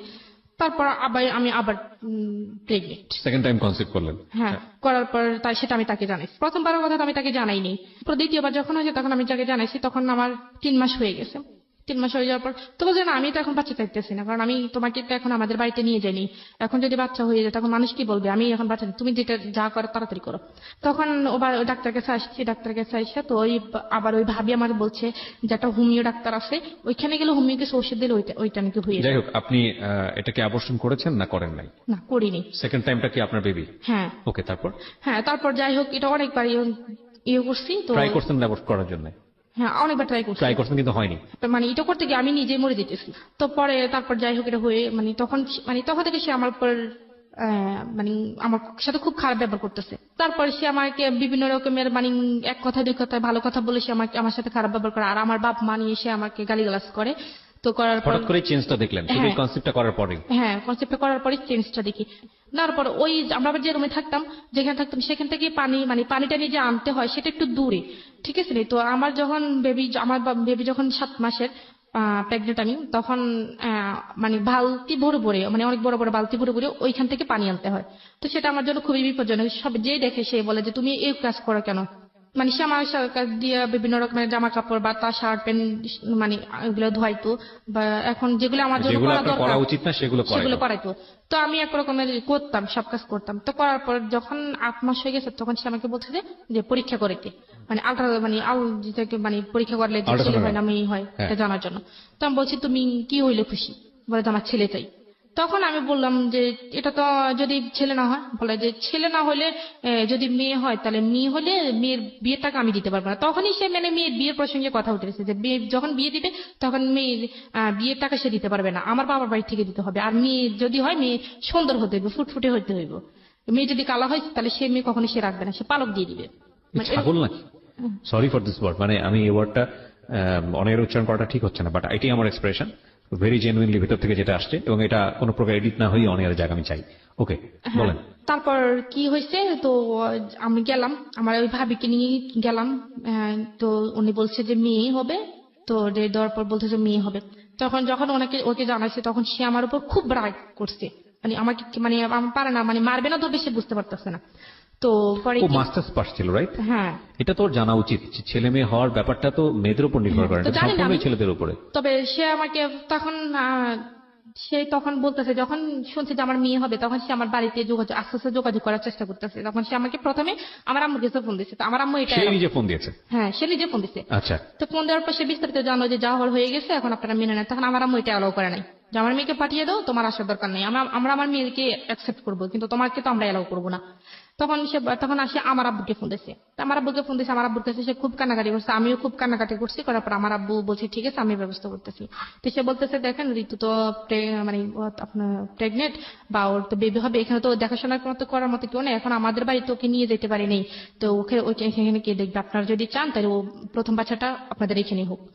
তো আমার আব্বু বলছে ঠিক আছে আমি ব্যবস্থা করতেছি। তখন আমার আব্বু আসার সময় হয়েছে, তো আমার আব্বু আসবে, তা বলছে ঠিক আছে আমি বাড়িতে যাই রিতার আম্মুর সাথে কথা বলে দেখতেছি। তো দেশে বা আমার আব্বু বাড়িতে আসছে, এসে আমার আম্মুর সাথে কথা বলে, আমার আম্মু কোন রকম মানাইছে, মানানোর পর তো আমরা গেলাম।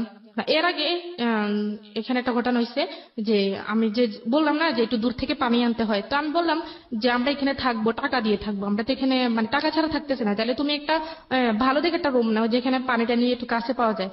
তো আমি এখানে থাকবো না, তো বলে যে আমি যেখানে থাকবো তুই সেখানে থাকতে হবে। তখন থেকে সে আমাকে তুই তুই করে ব্যবহার করে, তুইও সেখানে থাকতে হবে, আর না থাকলে তুই চলে যা।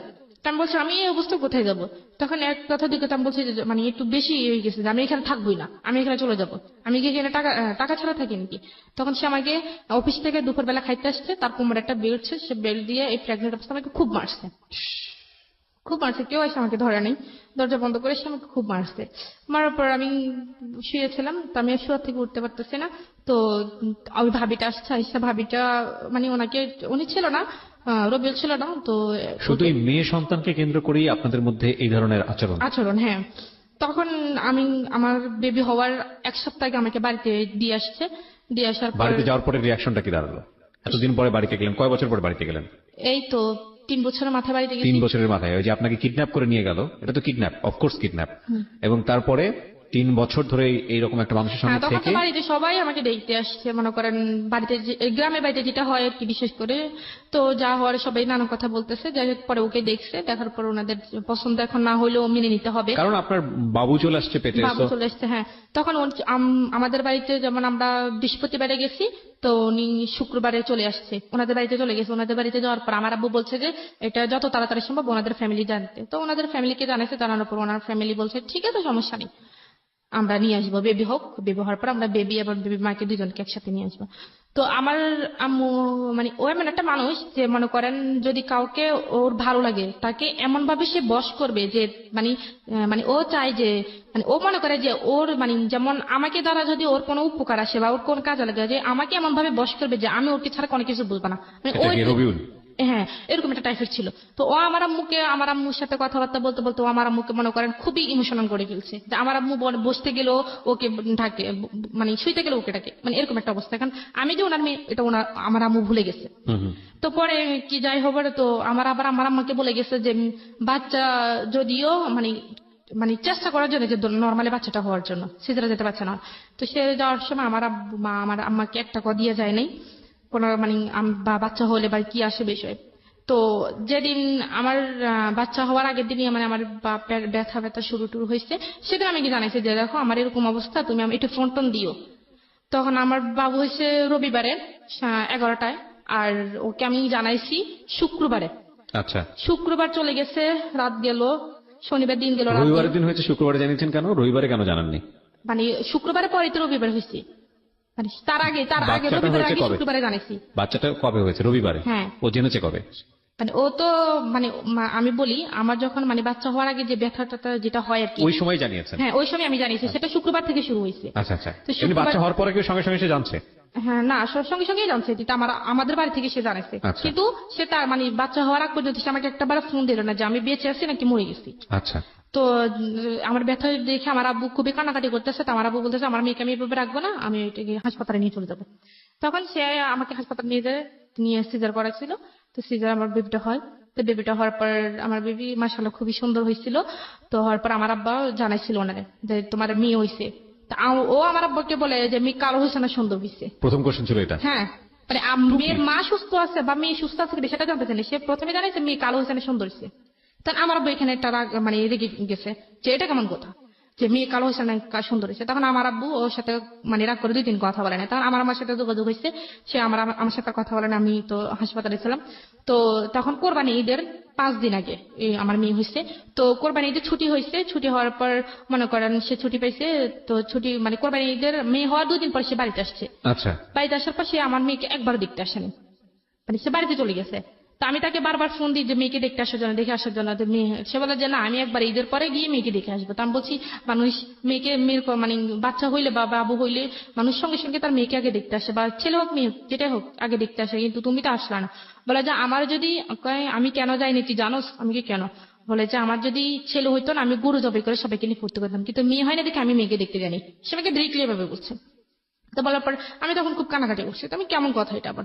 তো বলছি ঠিক আছে তোমার আসতে হইবে না। তো আমাদের ঈদের পরে এখন তাদের বাড়িতে আমাকে নিয়ে যাবে, এখন একটা আনুষ্ঠানিকতার দরকার। তো আমার আব্বু মনে করেন যারা ধর্ম মানেন, যারা রিলিজিয়ন মানেন, তারা নিশ্চয়ই এটা জানেন যে দেয়ার ইজ এ হাদিস অন দিস, যে সৃষ্টিকর্তার 3টা জিনিস খুব প্রিয় এবং 3টা জিনিস আমাদের জন্য আশীর্বাদ স্বরূপ, এবং 3টাই আমরা কেন জানি খুব অপছন্দ করি।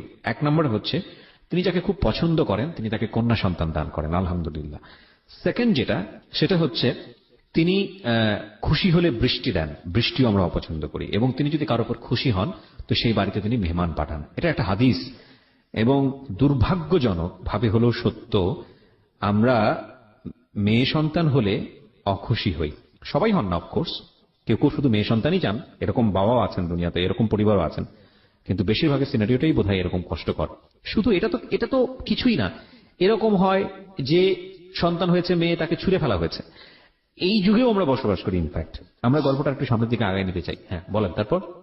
তো তারপর মানে এখন আমি তাদের বাড়িতে প্রথম যাব। এখন আমার বাবা চাইতেছে যে আমার যেহেতু প্রথম মেয়ে, আমাদের বাড়ির প্রথম মেয়ে, তার যেহেতু বিয়েটা ওইভাবে হয় নাই, তা আমরা একটু ছোটখাটো একটা আনুষ্ঠানিকতা করি। তখন তো ওর ফ্যামিলি থেকে বলছে ঠিক আছে হ্যাঁ সমস্যা নেই।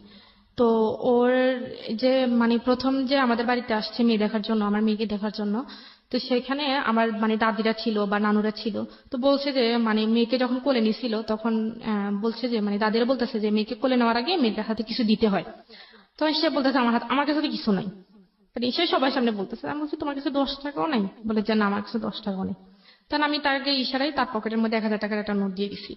তো বলছে ঠিক আছে এটা তুমি মেয়ের হাতে দাও।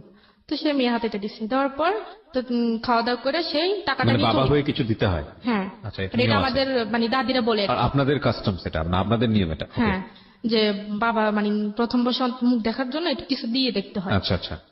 তো তখন সে বলছে যে আমার কাছে তো টাকা নেই। তো আমি বলছি তোমার কাছে 10 টাকা নাই? বলে যে না আমার কাছে তো টাকা নাই, আমি খরচ করে ফেলছি। তো আমি বলছি ঠিক আছে। তো আমি তার পকেটে 1000 টাকার একটা নোট দিয়ে দিই। তো আমি সেটা সে মেয়ের হাতে দেয়। সে খাওয়া দাওয়া করার পর মেয়ের মানে যাওয়ার সময় সে মেয়ের হাত থেকে টাকাটা নিয়ে চলে গেছে। আমি একটু সেটা জানি না। তখন আমি যখন তার সন্ধ্যের সময় মানে দেখতেছি যে ওর হাতে টাকা নেই, তখন আমি আমার আম্মাকে জিজ্ঞেস করছি যে আম্মা ওর হাতে টাকাটা কোথায়? বলছে আমি কি জানি, এটা তো ওর আব্বুর কাছে ছিল মেয়ে, কে নিছে? তখন আমি ওরা ফোন করছি, বলি, কি ব্যাপার মেয়ের হাতে টাকা কই? বলে যে আমি নিয়ে আসছি, আমার হাত খরচের টাকা নেই। তো পরে যাই হোক আমি আসবো না কাঁদবো আমি ঠিক বুঝতে পারছি না। such a stupid you are. আমি জানি না এগুলো কতটুকু সত্যি, বাট if you are মানে if you really like this kind of husband, you don't have any potentiality to be a husband, believe me. বাপ হওয়ার তো যোগ্যতাই নাই, এ ব্যাপারে কোনো সন্দেহই নাই। হ্যাঁ বলেন। পরে তো ওদের বাড়িতে যাওয়ার জন্য আনুষ্ঠানিকতা দরকার। এখন আমার আব্বু বলতেছে যে এখন মানে আমাকে কিছু দিবি, এখন ওনাদের কোনো কিছু চাহিদা আছে কিনা। তো যখন সে আমাকে বিয়ে করার কথা বলছে তখন আমি তাকে বলছি যে আমাকে বিয়ে করতে হলে শ্বশুর বাড়িও পাইবা না, কিন্তু শ্বশুর বাড়ির কোনো কিছু আশা করতে পারবে না। তখন সে আমাকে বলছে একটা কথা যে আমি তোমাকে চাইছি, তোমাকে পাইছি, আমার আর কিছু লাগবে না। ইনফ্যাক্ট যে সিচুয়েশনে ছিল সেই সিচুয়েশনে সে এটাই বলতো, হ্যাঁ এছাড়া কোনো ইয়েও নাই। হ্যাঁ, হ্যাঁ, তখন সে এখন যেহেতু আমার আব্বা যেহেতু এখন একটা আনুষ্ঠানিকতার ইয়ে করতেছে, তখন সে অনেক কিছু চেয়ে বসছে। রাইট। এবং আমি জানতাম যে ঘটনাটা কোন দিকে যাবে।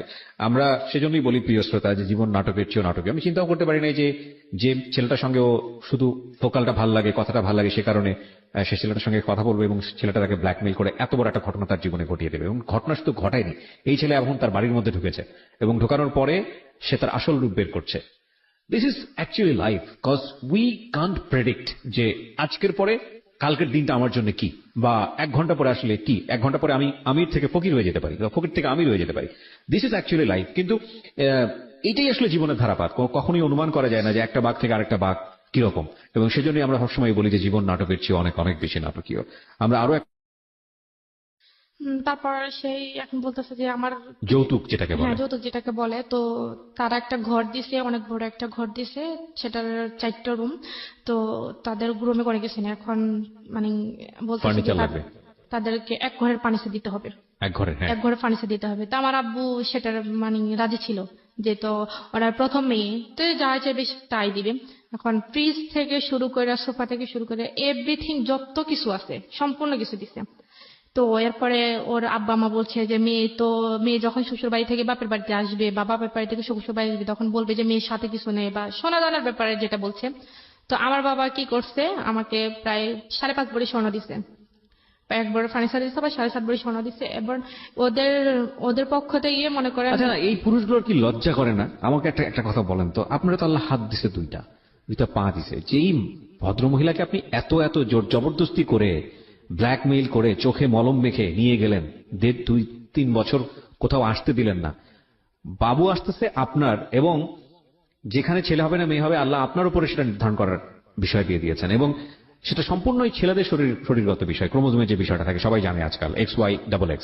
তো সেইটাও আপনি ব্লেসড, এরপরও আল্লাহ আপনাকে এত ভালোবেসে একটা সন্তান দিছে, এবং সেই সন্তানও দেখতে যথেষ্ট পরীর মতো সুন্দর, এবং তারপরও আপনি তার কাছ থেকে কি আদায় করতেছেন? যৌতুক আদায় করতেছেন।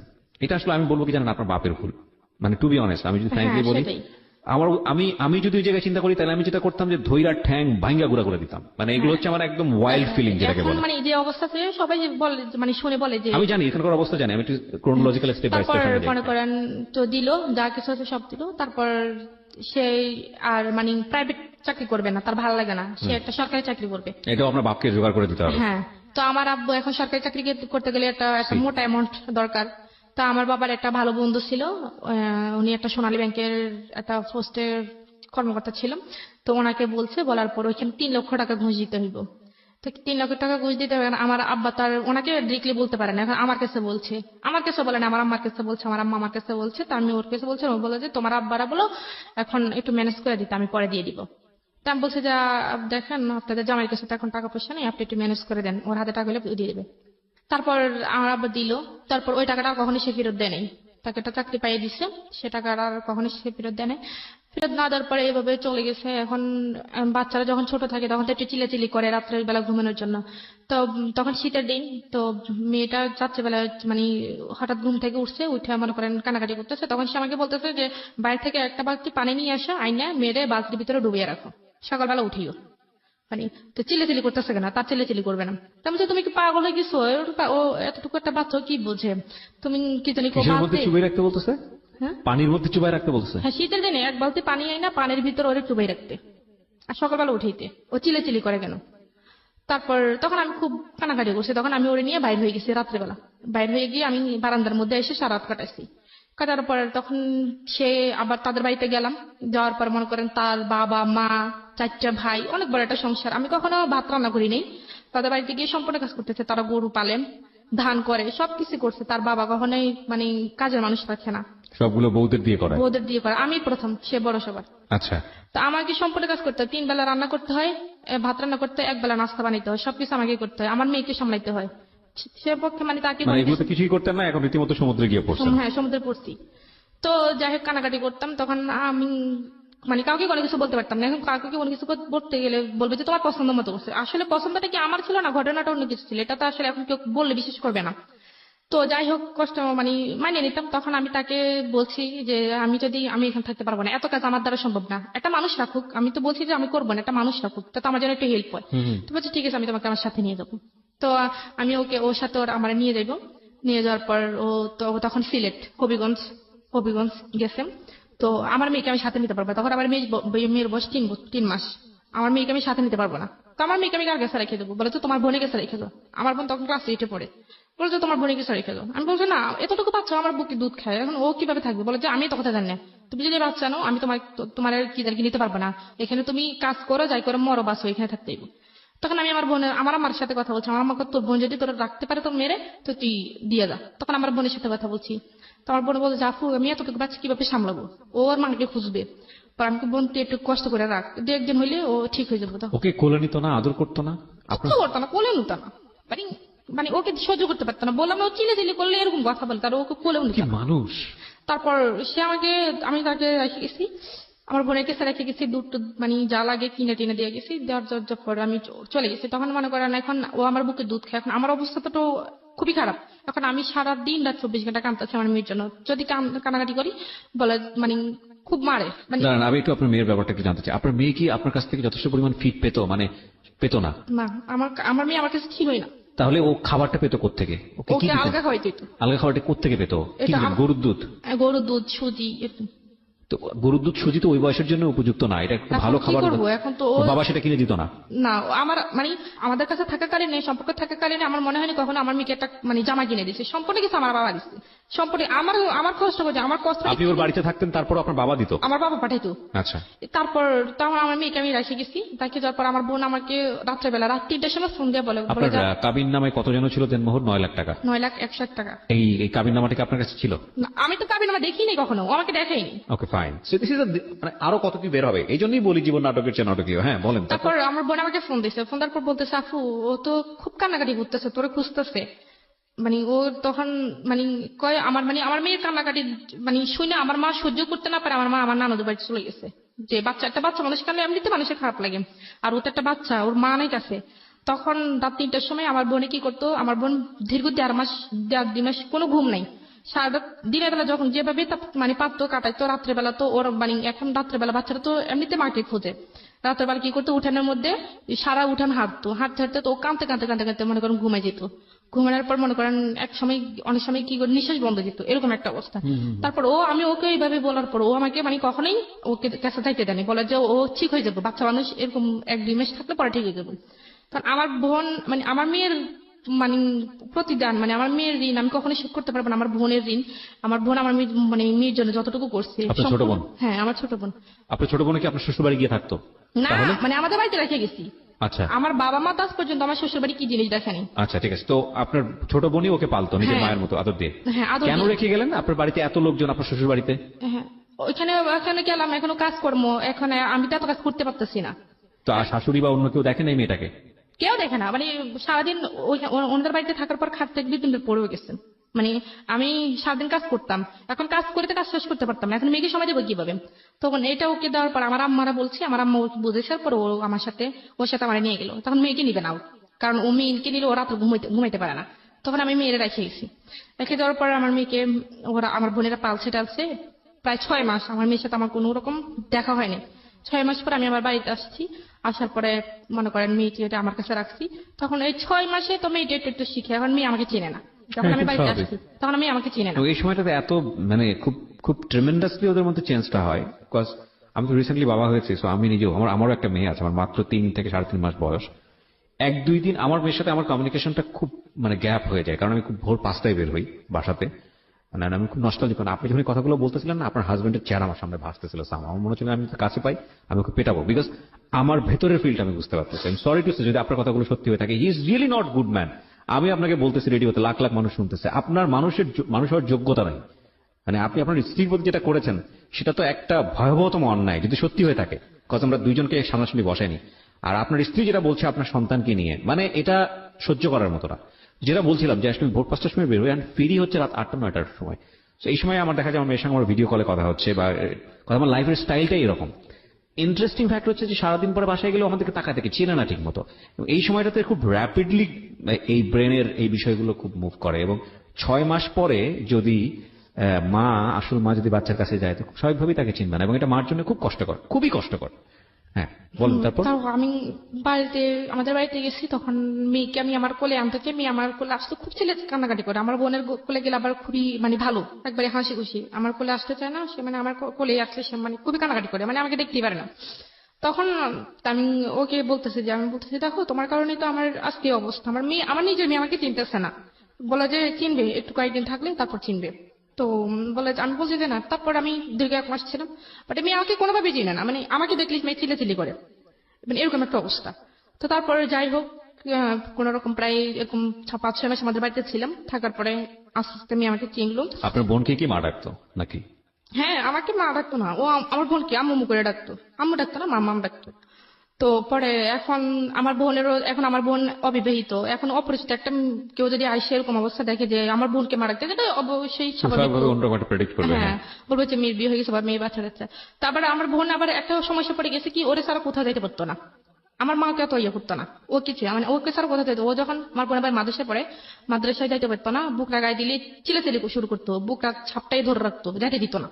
তো এরকম একটা অবস্থা। এখন আমি চলে গেছি বাড়িতে, চলে যাওয়ার পর আমি আমার কাছে রাখতে রাখতে আমাকে একটু চিনছে, চেনার পরে সেই মনে করেন এখন কোরবান আসছে, সামনে কোরবান। এখন যে আমরা যেহেতু এখন শ্বশুর বাড়িতে চলে গেছি, এখন তো শ্বশুর বাড়িতে আমাদের গ্রামের নিয়ম হচ্ছে মনে করেন কোরবানে রমজানের সময় শ্বশুর বাড়ি সবাইকে জামা কাপড় দিতে হয়, তারপর সেমাই চিনি বা যেটা লাগে দিতে হয়, আবার কোরবানের সময় একটা যার সামর্থ্য যতটুকু একটা ছাগল দিতে হয়, বা যার সামর্থ্য বেশি সে একটা গরু দিতে হয়।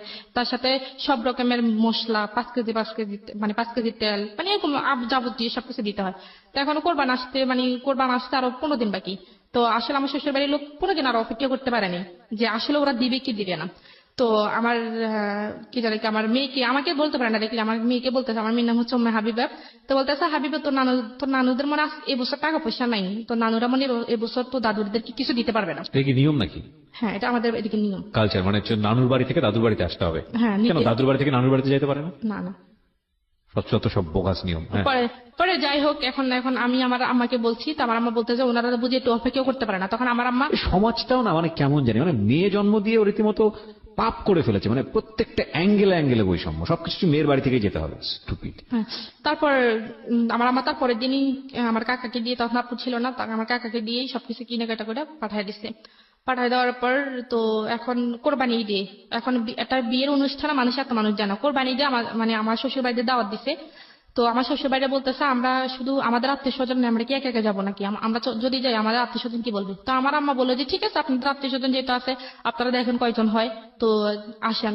তো 180 জন হয়েছে আত্মীয় স্বজন আপনাদের বাড়িতে আসবে কোরবানির ঈদের দাওয়াত খেতে, 180 জন। তো আমার আম্মা তো এখন কি করবে, এখন মুখ বুঝে সব সহ্য করতে হবে। তো আমার আম্মা বলছে ঠিক আছে আসেন। তো আসার কথা বলছে। তারপরে আমার আব্বু আম্মাকে কখনোই বলে নাই যে আপনারা আমাদের বাড়িতে গিয়া একটু দেখে আসেন, দাওয়াত তো দূরের কথা, গিয়ে একটু দেখে আসেন, নিজের আসতে খাওয়ার জন্য। প্রত্যেক মাসে একবার হইলেও ওনাদের বাড়িতে সবাই দাওয়াত পড়ে আমাদের বাড়িতে। তো যাই হোক, এখন তারপর কি হয়েছে, এর মধ্যে মনে করে আমার বোন আবার একটা ছেলের সাথে রিলেশন করতো, এখনো হয়তো করে, আমি জানি না কি সত্যি কিনা। তো এটা যে ছেলের সাথে রিলেশন করতে, সেটা আবার এটা বলতে ভুলে গেছি, আমার বোনকে যখন আমার হাজবেন্ড দেখছে বা রবিলে দেখছে, তখন সে আমাকে বলতেছে করে তো তোমাকে একটা কথা বলবো। তা বলে কি কথা? তো বলে যে তোমার আগে যদি তোমার বোনকে দেখতাম না, আমি তোমার বোনকে বিয়ে করতাম। তো আপনার পায়ে জুতা ছিল না? তখন আসলে কি বলবো আমি, তুমি এগুলো কি বলো? তো এটা আপনারও কিন্তু ফল্ট, আপনার পায়ে তখন জুতা থাকলে জুতা মেরে দেওয়া উচিত আমি মনে করি। হচ্ছে আমি সরি টু সে, আপনি যদি রিলিজিয়নের জায়গা থেকে চিন্তা করেন তাহলে অফকোর্স এটা একটা অন্যায়, এবং আমি যেটা বলছি সেটা অবশ্যই পাপ। হ্যাঁ, তো কিন্তু যেই ছেলেটা রিলিজিয়াসটি করতে চলে না, তাকে জুতা ট্রিটমেন্ট ছাড়া আসলে অন্য কোনো ট্রিটমেন্টে যাওয়ার কোনো সুযোগ নাই। আমি আসলে আজকে প্রেজেন্টের বাইরে চলে যাচ্ছি, সরি ফর দিস। আমি ভবিষ্যতে আরো কি বলবো আমি জানি না, কারণ আপনার গল্পটা যেদিকে যাবে I am really out of mind actually. তারপর সে মনে করেন এখন একজন হাজবেন্ড কার জন্য সাজে, তার ওয়াইফের জন্যই তো, বা একজন ওয়াইফ কার জন্য সাজে, হাজবেন্ডের জন্য। হাজবেন্ডের জন্য। সে যখন কোনো শার্ট পরে বা কোনো প্যান্ট পরে বা একটু হাইটেই হয়ে বা একটু বাইরে হতো, তখন আমাকে বলে তো দেখো তো আমাকে ভালো লাগতেছে, বাইরে গেলে মেয়েরা আমাকে পছন্দ করবে, আমাকে ডিরেক্টলি এরকম। এই লোককে আপনি 3 মাস বাসায় থেকে পুষ্টি ইনজেকশন দিয়েছেন? হ্যাঁ। পরে আমি বললাম যে হ্যাঁ ভালোই তো লাগবে, তখন কান্নাকাটি করতাম, কি বলবো। আর তখন একদিন সে তখন বিভিন্ন মেয়েদের সাথে কথা বলা শুরু করে দেয়। আচ্ছা। হ্যাঁ, তখন সে বিভিন্ন ভঙ্গিতে মেয়েদের দিকে তাকায়। তো আমাদের বাড়িতে আমার চাচাতো বোন আছে, জ্যাঠাতো বোন আছে, তাদের সাথে বিভিন্ন রকমের। তো তারা আমাকে বলে যে আফু দুলাভাই এমন কেন, এরকম করে কেন? আমি বলছি থাক, তোরা একটু দূরে থাকিস, তোরা কিছু বলিস না। তো সে আমাকে এরকম করে বলে যে তো একবার সে তার বন্ধুর বিয়ে, তো আমাদেরকে দাওয়াত দিচ্ছে, তখন আমি শাড়িটাই পরে বিয়েতে যেতেছে, বিয়েতে যেভাবে যায়, তো তার বন্ধুরা সবাই আসছে, আমরা একসাথে যাবো। তার এক বন্ধু বলতেছে ভাবি আপনাকে খুব সুন্দর লাগতেছে। আমাকে এই কথা কেন বলছে, সে আমাকে আর নিলই না ওইখানে। ছি ছি ছি। তো আমাকে সে বলে যে তোমাকে আর লোকে কেন সুন্দর বলবে। তা আমি বলছি তো তুমি যে নিজে শার্ট প্যান্ট পরে নিজে আমাকে বলে যে মেয়েরা তোমাকে লাইক করবে কিনা, তখন আমার কিছু খারাপ লাগে না? তখন আমি 100 বার বলতে পারবো আমি ছেলে, সেজন্য তুমি বলবা নাকি? Right. সে আমাকে এরকম করে বলে। আমি বলছি, Right. ঠিক আছে আমি আর বলবো না। আপনি কারণ- ছিলেন, আপনি হ্যাঁ। যদি এটা হয়ে থাকে ইনফ্যাক্ট। তো তারপর কি হয়েছে, সে একবার তো আমার বোন একটা ছেলের সাথে রিলেশন করতো, সেই আমার বোনের রিলেশনটা আমি মানতে পারতেছে না। কারণ আমার বোন যে ছেলের সাথে রিলেশন করতো সে একটু আরো একটু হাই কোয়ালিটি, মানে সে মনে করেন বিদেশে থেকে পড়াশোনা করে, তো সে আর একটা হাই কোয়ালিটি, মানে সে চাইতেছে না যে আমার বোন আরো মানে তার চেয়ে একটু উপর লেভেলের একটা ছেলেকে মানে পছন্দ করুক বা সেটা একটু মেনে নিক, বা এরকম উপর লেভেলের কোনো ছেলে আমাদের বাড়ির জামাই Right. হ্যাঁ। তো তারপর আমার বোন যে ছেলের সাথে সম্পর্ক করতো, সে ছেলে কি নাম্বারটা কিভাবে কিভাবে পাইছে, পাইয়া সে ছেলের সাথে আমার বোন আমার হাজবেন্ডটা বলছে যে আপনি যে মেয়ের সাথে কথা বলেন আপনি জানেন তার বিয়ে হয়েছে, তার একটা বাচ্চা আছে, আমার মেয়েকে দেখাই দিতেছে। তখন বলছে সে তো বিশ্বাস করে না, তো বলছে ঠিক আছে আমি প্রমাণ চাই। তখন সেই কি করছে, দেখাইছে, আনসার তো আমার মেয়েকে ওই ছেলের সামনে নিয়ে গেছে, নিয়ে আমার রবিউল বলতেছে যে হাবিবা তোমার আম্মুর নাম কি, তোমার আঙ্কেলের কাছে বলো। তো সে আমার বোনের নাম বলে দিছে, কারণ আমার বোনকে সে চেনে। আমার বোন নাম বলেছে যে আমার আম্মুর নাম এটা। তো বলে দিয়েছে, এখন সে তো বিশ্বাসই করবে, যে বলে যে এখন সেই মানে আমার বোনের হাজবেন্ড হচ্ছে সেই, আমি কেউ না। মানে ওই ছেলের সাথে সে এরকম ভাবে বলতেছে যে আমি তার হাজবেন্ড, আমি তার, সে আমাদের মেয়ে। Very nasty story. আমরা একটা বিরতি নেব প্রিয় শ্রোতা, ছোট্ট একটা বিরতি, মাত্র মিনিট 2-এর। আমরা রাত 1টার পরে এই গল্পটা আজকে কন্টিনিউ করছি, because this is a very very important story. একটা মেসেজ মনে রাখবেন যে বৈবাহিক সম্পর্কটা অনেক বড় একটা সম্পর্ক। বিয়ের ব্যাপারটা সিদ্ধান্ত নেবার আগে যত বছরই প্রেম করেন না কেন, যাই কিছু হোক না কেন, আমি সবসময় এই ধরনের গল্পে একটা কথা বলেছি, এটা আমি জাস্ট গল্পের এক্সপিরিয়েন্সের জায়গা থেকে বলি। I am not a Guru, I am not adviser. আমি যেটা বুঝি, মানে এত গল্প শোনার পরে আমার যেটা মনে হয় যে বিয়ের সম্পর্কে শুধু লাভ এনাফ না, বিয়ের সম্পর্কে শুধু দুইটা পরিবারের অবস্থা এনাফ না, বিয়ের সম্পর্কে অবশ্যই দুটো মানুষের জায়গাটা থেকে কতটা যৌক্তিক, দুটো পরিবারের জায়গা থেকে কতটা রেশনাল, এবং প্রত্যেকটা জিনিস খুঁটিয়ে খুঁটিয়ে খুঁটিয়ে খুঁটিয়ে দেখা, এটা খুব খুব খুবই ইম্পর্টেন্ট। নইলে শুধু ইমোশন দিয়ে বিয়ে করলে, শুধু লাভ নিয়ে বিয়ে করলে, আমি বলছি না যে এক্সেপশন নাই, but exception is not example, exception is not the reality, হ্যাঁ, is not the scenario of the society. বেশিরভাগ সময় ইমোশনটা একটা স্টেজে গিয়ে ধ্বংস হয়ে যায়, এবং তারপরে শুরু হয় জীবনের সবচেয়ে ভয়াবহতম অধ্যায়। সেই অধ্যায় কি হলো? তারপর ওই ছেলে তো বিশেষ করে ফেলছে, এখন ওই ছেলে আমার বোনের সাথে মনে করেন সম্পর্কে একটা বিচ্ছিন্ন অবস্থায়, তখন আমার বোন আমাকে, মানে ও কি বয়ফ্রেন্ড ছিল আপনার বোনের? হ্যাঁ আমার বোনের বয়ফ্রেন্ড ছিল। চিন্তা করুন অবস্থা। তারপর তারপর আমার বোন আমার কাছে বলে যে আফু এরকম এরকম দুলাভাই এটা কি করলো। তখন আমি বললাম যে ঠিক আছে তুই ছেলের নাম্বারটা আমাকে দে, আমি সব বলতেছি। তখন আমি এই ছেলেকে মনে করো ছেলেকে ক্ষমা টমা চাইছি, তখন আমি বললাম যে উনি এরকমই, আপনি ওনার কথা বিশ্বাস করেন না। তারপর সেই আমার বোনের সম্পর্কটা কোনোভাবে টিকতে দিবে না, সে কি করছে মনে করেন আমার বোনের যে ইমো আইডি ইউজ করতো, তো সেই ইমো আইডি সে হ্যাক করে ফেলছে। এটা এখন খুব আমার সহজে বোনের করা যায়। কাছে মেসেজ করবে, সে সবকিছু দেখে। তো আমার বোন হয়তো ওই ছেলের সাথে কিছু সিক্রেট কথা বলছে, সেইগুলো দেখছে, কিছু ফিট ফাটাইছে, সেগুলো দেখে ফেলছে। দেখে ফেলার ফলে সে আমার বোনকে ব্যাকলিং করতেছে যে তুমি এটা কি করতেছো, আমি তোমার আব্বু আমাকে সবকিছু বলে দেবো। তখন আমার বোন একটু ভয় পেয়ে গেছে, বলে যা ওই ছেলের সাথে নামে আমি তোমার মামলা দেবো, যে নারী নির্যাতনের মামলা। কারণ তোমাদের যে মেসেজ তুমি পাঠাইছো এগুলো দেখে আমি দেখাই মামলা দিব, তোমার আব্বুর কাছে বলতেছি, তোমার আম্মার কাছে বলতেছি। তো আমার বোন ভয় পেয়ে গেছে, আর আমার বলছে। বলার পর আমি সাথে সাথে আমার শ্বশুর বাড়ি থেকে আমার বাপের বাড়িতে চলে আসছি। আসার পর আসার পর আমি বলতেছি তুমি এসব কি করতেছো, তোমার বোন একটা অন্যায় কাজ করতেছে, এটা আমি বাধা দিতেছি, এটা তো আমি খারাপ কিছু করতেছি না। তখন কি করছে, সে আমার সবার সামনে মেসেজ গুলা দেখাচ্ছে, সেগুলো আসলে দেখার প্রয়োজন পড়ে না। তারপর দেখেছে তখন ওর কারণে আমার বোনকে আমার মেজো জ্যাঠা খুব মারছে এই মেসেজগুলো দেখে। দেখে, মানে এখন ওরা তো জেনে গেছে একটা ছেলের সাথে রিলেশন আছে, এখন এগুলো দেখে ছেলের সাথে রিলেশন কেন, এগুলো দেখে খুব মারছে। এটা তো আরো খুব সুন্দর করে ওয়াইজলি এটাকে সমাধান করা যেতে পারতো, নিজের হ্যাঁ। ঘরের খবর চারদিকে জানায় দেওয়ার কোনো মানে তো নাই। মানে হতো না।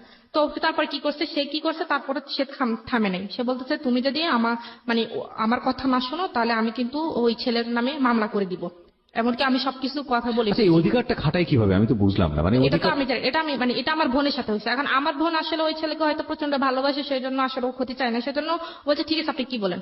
এখন আমার বোন ওকে অফার করছে যে ওর সাথে ফিজিক্যাল রিলেশন করবে। দাঁড়ান 1 মিনিট, কাকে অফার করছে? আমার বোনকে। কি অফার করছে? ও আমার হাজবেন্ড। Are you sure? অবশ্যই আমি একটা ভিডিও ছিল, সেটা আমি নিজেও দেখছি। কিসের ভিডিও? এটা জাস্ট এমনিতেই মানে কিস টিস করছে আপনার বোনকে? হ্যাঁ, সে ভিডিওটা কে করছে? সেই করছে, করে আপনাকে দেখাইছে? আমাকে দেখেছে। তখন আমাকে দেখা নাই, আমি ওই অবস্থায় আমি ওইখানে চলে গেছি। আচ্ছা, ঘটনাটা শুনি, কি হয়েছে? তখন সে আমার বোনকে বলছে যে আমার বোন আসলে মানে রাজি হয়নি। রাজি হয়নি মানে ব্ল্যাকমেইল করছে যে তুমি যদি মানে এটা ইয়া করো, মানে মানে ওনার কথা না শুনে, রবিলের কথা যদি না শুনে, তাহলে সেই ওই ছেলের নামে মামলা করে দিবে, মানে Okay. নারী নির্যাতনের মামলা করে দিবে, এমনকি সে তার সবকিছু ওকে আছে, শুধু একটা ফোন যাবে, মামলা হয়ে যাবে, তাকে বাড়ি থেকে তার ফ্যামিলি সহ তাকে নিয়ে যাবে, এরকম একটা ইয়ে দেখেছে। দেখেন বসে আমার বোন তো মনে করেন এখন একটা দুটান অবস্থা হয়ে গেছে। তখন তো যা হওয়ার হয়েছে, তখন আমি হঠাৎ আমি মানে কোন একটা কাজে আপনার আমাদের বোনকে এটা অফার করেছে, আপনার বোন সেটা রাজি হচ্ছে? প্রথমে রাজি হয়নি, সে আমার বোনকে অনেক ভয়টাই দেখাইছে। তো আমার বোন এটার জন্য খুবই কাঁদছে আরো। সে আমার বোন মনে করেন একটু ঘটনা যখন ওর আমি বয়স দেখে কত ফেলছি, ছিল? ওর বয়স তখন 16 বছর। C this is another case, যেটা ওর ক্ষেত্রেও হয়েছে। হ্যাঁ। যখন ওর বয়সটা ছিল 16 বছর, একইভাবে ব্ল্যাকমেইল করেছে। হ্যাঁ। এই তখন- এই ছবলটা ঠিক ওর আপন বোনের ক্ষেত্রেও মেরেছে। হ্যাঁ, তো তারপর? তখন আমার বোন মানে এটা হওয়ার পর ও নিজের হাত টাত সব কেটে মনে করেন ইয়ে করে ফেলছে, মানে সুইসাইড করতে গেছে আমার বোনে। মানে বোনের সঙ্গে আপনার হাজবেন্ড এটা হয়েছে? হ্যাঁ, না হয় নাই, শুধু এমনিতে মানে যেটা হয় আর কি এমনি হয়েছে। আর এটা ও ভিডিও করছে। তো তখন আমি ওই অবস্থায় ওইখানে চলে ওদেরকে ওই অবস্থা দেখে ফেলছি। দেখে বলার পর ও আর তখন আমার বোনকে তো ও ছেড়ে দিচ্ছে। ছেড়ে দেওয়ার পর আমার বোন আমাকে জড়াই ধরে কাঁদতেছে, খুব কান্নাকাটি করে এসব কথা বলতেছে। তখন আমি যখন বলছি যে তুমি এসব কিছু করতেছো, আমি এক্ষুনি সবাইকে জানাই দিব, তখন ও আমাকে বলে যে তুই যদি বলস, আমি বলবো যে তুই তোর বোনকে আমার কাছে দিয়ে গেছিস। ও আমাকে বলতেছে। তখন আমি তো এবার কি বলবো, এখানে আমার তো আর কিছু বলার নেই। আমি বলছি তুমি আমাকে এবার ব্ল্যাকমেল করতে পারো না। বলা যে অবশ্যই করবো, তুই যদি এটা কারোর কাছে প্রকাশ করতে চাস, আর তোর বোনের ভিডিও আছে সেটা আমি কি জানি নেটে ছেড়ে দিব, আর তুই যদি কোনো কিছু করতে চাস, কারোর কাছে বলতে চাস, তা আমি তোকে উল্টা ফাঁসিয়ে দিব। আপনাদের বাড়িতে হচ্ছে এসব? আমার বাড়িতে, আমাদের বাড়িতে হয়েছে। তখন আমি কি বলবো, তখন আমার বোনে আমার আপনার বাবা কোথায় ছিল সেই সময়? আমার মা আমার নানুদের বাড়িতে ছিল। আপনার বাবা মা? আমার আব্বা বাড়িতেও ছিল, দেশের বাড়ি ছিল, আর আম্মা নানুদের বাড়িতে ছিল। তখন আমি আপনার বড় ভাইরা কোথায় ছিল? বড় ভাই বাইরে থাকে। দেশের বাইরে থাকে? মানে আপনাদের বাড়িতে আপনার দুই বোন ছাড়া আর কেউ নাই? না, আমার ছোট একটা ভাই আছে, ও হাবিজিতে পড়ে। তার মানে আপনাদের বাড়িতে শুধুমাত্র আপনারা দুইজন? হ্যাঁ, আর আর আপনার দাদু মেয়েটা? আছে। দাদু ধরেন আমাদের তো নতুন বাড়ি পুরান বাড়ি যেটা বলে, দাদুরা পুরাতন বাড়িতে থাকে আর আমরা নতুন বাড়িতে। তো দাদু কাজ টাজ করে চলে যায়, তো সবসময় থাকে না। ওকে, তারপর? তো তারপরে এখন এসে আমাকে এরকম ব্ল্যাকমেল করছে, আমি আর কিছু বলতে পারি। তখন আমি আমার বোনের কাছে আমার বোনের পা ধরছি।